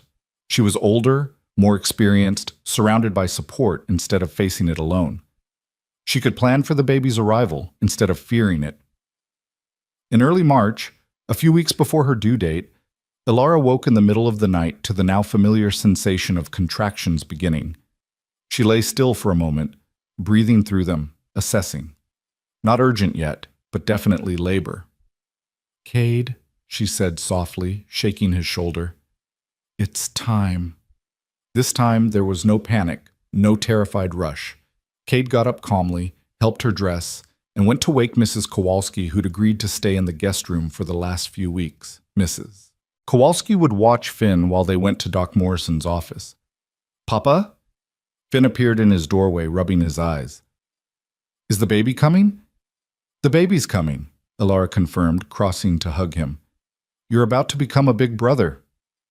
Will you be gone long? Finn asked, a hint of old fear in his voice. Not too long, Alara promised. And I'll be back soon, I promise, Finn. I'll always come back. The labor was long but uncomplicated. Doc Morrison and Sarah attended her, with Cade holding her hand through every contraction. As dawn broke over Briar Ridge, Alara felt the final overwhelming urge to push, and then suddenly there was crying, the most beautiful sound in the world. It's a girl, Doc Morrison announced, placing the baby on Alara's chest. A girl! Alara looked down at her daughter's tiny, perfect face and felt something inside her chest expand to the point of breaking. This baby, born free and safe, welcomed into a home full of love. She's beautiful, Cade breathed, tears streaming down his face. She looks just like you. She looks like herself, Alara corrected, stroking her daughter's soft cheek. Perfect and new and completely herself. They named her Caroline Grace. Caroline for Alara's mother, Grace for the gift she represented. When they brought her home later that day, Finn was waiting on the porch, bouncing with excitement. Can I see her? Can I hold her? He asked, trying to peek at the bundle in Alara's arms. Gently, Alara said, settling on the porch with Finn beside her. She adjusted Caroline so Finn could see her face. Meet your baby sister. Finn stared at the baby with wide, wondering eyes. Then he very carefully stroked her tiny hand with one finger. She's so small, he whispered. We have to protect her, right, Papa? We do, Kate agreed. That's what big brothers do, what families do. We protect each other. And we love each other, Finn added, even when things are hard. Especially when things are hard, Alara said, her heart so full she thought it might overflow. That night, with both children sleeping and the house quiet, Alara and Cade stood in Caroline's nursery watching her sleep. The room was filled with gifts from the community, evidence of how far they'd all come together. 5 years ago, I thought I'd lost everything, Alara said softly. My son, my husband, my freedom, my future. I thought I'd never be whole again. And now? Cade asked. Now I have more than I ever imagined, Alara said. Not just my family back, but a purpose, a community, a reason to keep fighting for what's right. She looked up at him. I'm not the same person who disappeared that night. I'm someone different now, someone stronger. Someone extraordinary, Cade corrected. You always were. You just had to survive hell to realize it. We survived it, Alara said. Together. Even when we were apart, we were surviving together, fighting to get back to each other. Cade pulled her close, and they stood like that for a long time, watching their daughter sleep, listening to Finn's soft breathing from down the hall, surrounded by the life they'd built from the ashes of tragedy.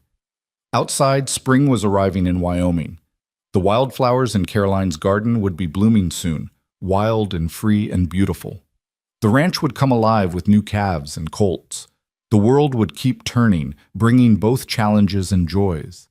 But here, in this moment, everything was exactly as it should be. A family whole and healing. A woman who'd fought her way back from the edge of despair and won. A man who'd learned that love meant believing, even when belief was hard. A little boy who'd gained both his parents, a baby girl born into freedom and possibility. This was what victory looked like.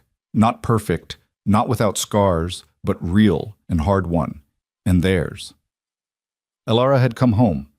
Not just to a place, but to herself. To the life she'd always deserved, but had to fight to claim. And she would never take it for granted again. Years later, when Finn was grown and Caroline was heading off to college, people would still talk about Elara Mercer and the case that changed everything.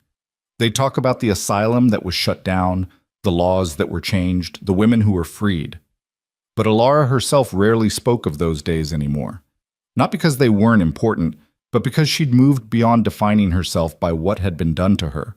She was too busy living, loving, fighting for the causes she believed in, and watching her family thrive. On a November evening, much like the one when this story began, Elara sat on her porch with Cade beside her. Their hair was graying now, their hands weathered by years of work, but they still held each other the same way they had as newlyweds. "Do you ever think about what would have happened if you hadn't come back?" Cade asked. "If you'd just started over somewhere else?" "No," Elara said simply, "because I always knew I'd come back. There was never another option. This is home. Your home. Our family is home." She looked out at the ranch, at the wildflower garden now mature and lush, at the light glowing in the windows of the house where her children slept. Everything she'd fought for, everything she'd survived for, right here in front of her. She'd been stolen from this life once. She'd fought her way back. And now, finally, irrevocably, she was free.